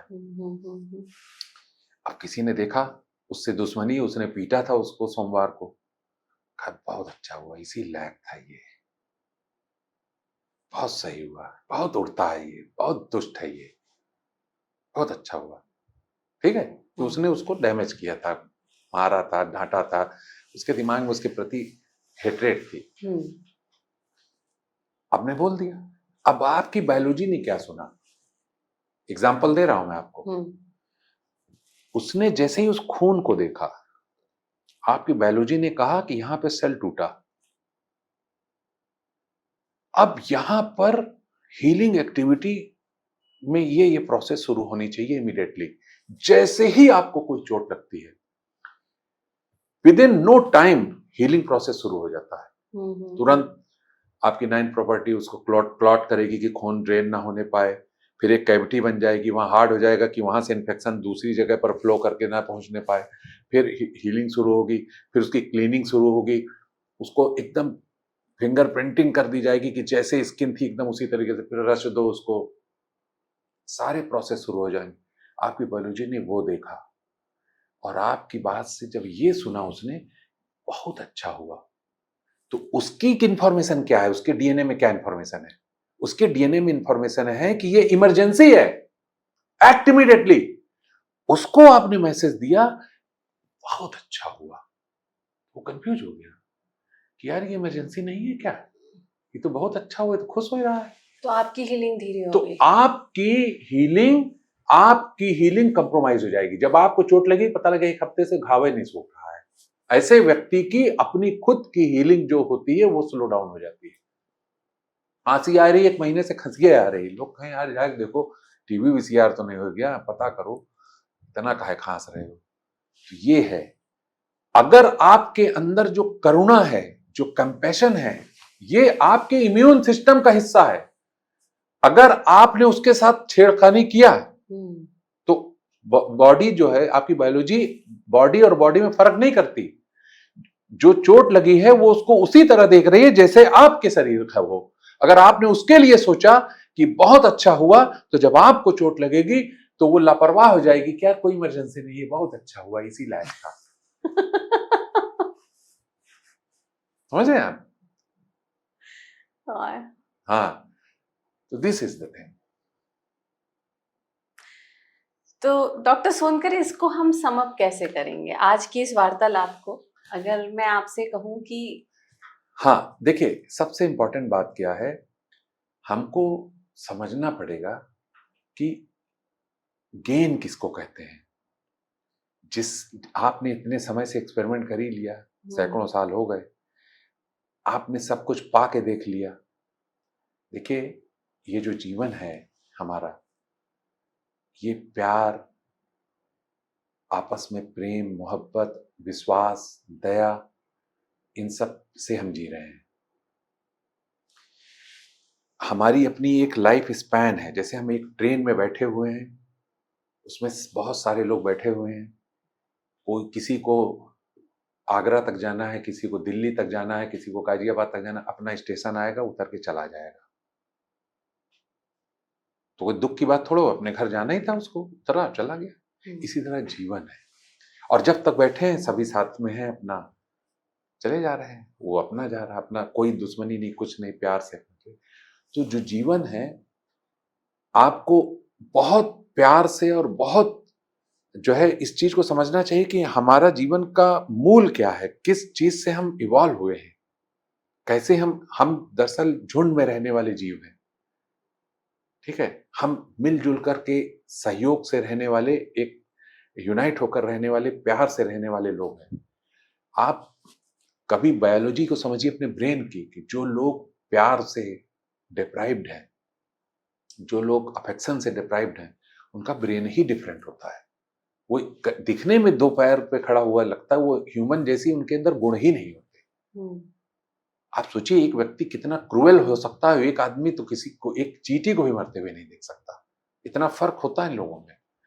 तो कहने का सिर्फ मेरा मतलब है ये कि हमें ह्यूमन वैल्यूज को समझना चाहिए कि ऐसा कोई काम नहीं करना चाहिए जिससे जो है हम अपनी ह्यूमन होने वाली जो प्रॉपर्टी है उसको लूज करें। और विज्ञान के लिए मेरी जो है मानना ये है कि जब हम खोज करने के लिए बढ़ें तो उसमें एक वैज्ञानिक अप्रोच होना चाहिए। हमें ये जानना चाहिए कि क्या हमें पाना है, वो चीज तो नहीं पाना है जो जीवन के खिलाफ है। सिर्फ इन्वेंशन के होड़ में ना रहे। सिर्फ हाँ, इन्वेंशन के होड़ में आकर के सिर्फ पाने के लिए आप ना दौड़ पड़िए। अब एडिसन ने जब ये लाइट का आविष्कार किया होगा तो उस समय कितनी बड़ी क्रांति और कितना महान वैज्ञानिक उसको माना गया। लेकिन इस लाइट के आविष्कार ने जो प्रकृति का डे और नाइट का जो जो एक तरह का जो अम, अम, अनुपात था, जो नेचुरल इक्विलिब्रियम था, उसको डैमेज कर दिया। जिस प्रोपोर्शन में हमें लाइट चाहिए उसी प्रोपोर्शन में हमको अंधकार चाहिए। आज हम सारा टाइम चौबीसों घंटे लाइट में रहते हैं। सूरज डूब गया लेकिन हम आर्टिफिशियल लाइट, उसमें कितने आर्टिफिशियल तरीके से लाइट में रहने की वजह से कितने जो है हार्मोनल डिसऑर्डर्स हमें हो रहे हैं। हमारा एंडोक्राइन सिस्टम ठीक से काम नहीं करता, हमारे शरीर में ऑटो इम्यून डिसऑर्डर्स हो रहे हैं। तो ये सिर्फ उस लाइट की वजह से। तो मैं इसको टेक्नोलॉजी मानता हूं, इसको मैं साइंटिफिक डेवलपमेंट नहीं मानता। क्योंकि जो चीज जीवन को खिलाफ हो, जो जीवन के विपरीत हो, जो जीवन को नुकसान पहुंचा रही हो, वो वैज्ञानिक उपलब्धि नहीं हो सकती। तो हमें विज्ञान से इन्वेंशन करते वक्त ये ध्यान रखना चाहिए कि कोई मृत्युकारी चीज हम जो है ना खोज लाएं, और अगर मृत्युकारी कोई चीज है उसको हम और दूर कर दें इस पृथ्वी से। यही विज्ञान है और यही प्रकृति ने किया, उसी की वजह से जीवन की उत्पत्ति हुई, नहीं तो जीवन की उत्पत्ति कभी होती ही ना। तो सर हमारा लाइफ गोल क्या है? लाइफ, देखिए मैं आपको यही तो कहना चाह रहा था कि आज जो है विकास जब हमारा हो रहा है चारों तरफ, हम उसके हिस्सा हैं, तो हम बच सकते नहीं। जो आपके आसपास जो भी डेवलपमेंट्स हो रही हैं, भाई आपके ऊपर उसका सीधा असर है। तो आप ये सिर्फ सोच के देखिए कि किसी भी देश का जो है टारगेट ये क्यों नहीं हो सकता कि ऐसा समाज हो जो स्वस्थ हो, प्राकृतिक हो, कोई बीमारी ना हो, कोई वैमनस्य ना हो, कोई क्रूरता ना हो, कोई लालच ना हो, लोग प्यार से खुशी खुशी रहें, सब खुश रहें। ये टारगेट कि जिस देश में ज्यादा लोग खुश रहेंगे, स्वस्थ रहेंगे, बीमारी मुक्त रहेंगे, वो सबसे बड़ा डेवलप कंट्री कहलाएगा। जैसे ये भूटान में है ग्रॉस हैप्पीनेस उसको तो इंडेक्स। सबसे घटिया पुअरेस्ट कंट्री माना जाता है, उसको तो किसी लायक समझ नहीं करता कोई। आप सोच के देखिए कि उसकी कोई इज्जत है जो है, जो जितना बड़ा विध्वंसक है कि इसके पास 680 परमाणु बम है। अरे बाप रे, महानतम कंट्री, सबसे महान, अरे इतना बड़ा क्रिमिनल है, इतना बड़ा क्रिमिनल, वो सबसे महान देश है, वो सबसे आगे है। अरे हम क्या कहें यहाँ पर, हमने देखा टीवी में, ट्रम्प साहब से पूछा किसी ने कि सर उस शिप को जिसमें सैकड़ों लोग थे, उन्होंने सरेंडर कर दिया था और वो नहीं कर रहे, अटैक नहीं कर रहे थे, तो आपने उसको कैप्चर क्यों नहीं कर लिया, आपने उसको बम क्यों कर दिया, आपने उड़ा क्यों दिया उसको? तो क्या जवाब दिया उन्होंने? उन्होंने कहा कि बॉम्बिंग लाइक दिस, कि destroy it and submerged in the water is looking so exciting, so interesting, it's so fun. उसको लोगों हंसे और लोगों ने बहुत तरह की बातें की, जब लेकिन मैंने उसको देखा तो मुझे बहुत चिंता हुई कि हमारा विकास क्रम इंसानियत से मुड़ करके किसी दूसरी डायरेक्शन में चला गया है। ये उसका परिणाम है जो ये इतना बड़ा बयान इतने बड़े फोरम पर इन्होंने दे दिया, जहां जरूरत ही नहीं थी। मतलब जैसे कहते हैं ना कि जो है मतलब किसी को बांध करके मार दिया आपने, वो आप बंधा हुआ था, आपका नुकसान तो पहुंचा नहीं सकता था। तो it's a fun to kill like this. तो इंसान जो है धीरे धीरे जिस डेवलपमेंट के, जिस विकास, और सबसे बड़े और सबसे विकसित देश का राष्ट्रपति ये बोल रहा था, ये सैंपल केस है कि आप सोच के देखिए जो विकास हमें कहां लेकर आकर के चला आया है, कि हमारे के अंदर का इंसान मर चुका, हम मर गए, खत्म होता है, ये कैसा विकास है। डॉक्टर सोनकर, आपकी बातें सुनकर मैं ये कामना करती हूँ, आप जैसे साइंटिस्ट हमारे देश में ऑफ कोर्स नेशनल एसेट हैं, और शायद ये शब्द भी बहुत छोटे हों to really honour the work you are doing. और खास करके आज जो आपने बातें हमारी पॉडकास्ट में बोली, आई रियली विश कि आपकी वाणी जो है वो पेनिट्रेट करे to the larger people, to the policy makers, Hindustan नहीं पूरे दुनिया में ही, ताकि हम सब एक बार फिर से सही जीने का तरीका सीख सकें। जी बिल्कुल, thank you. Thank you so much for your valuable time, for your precious time and for your gracious presence. Thank you so much, sir.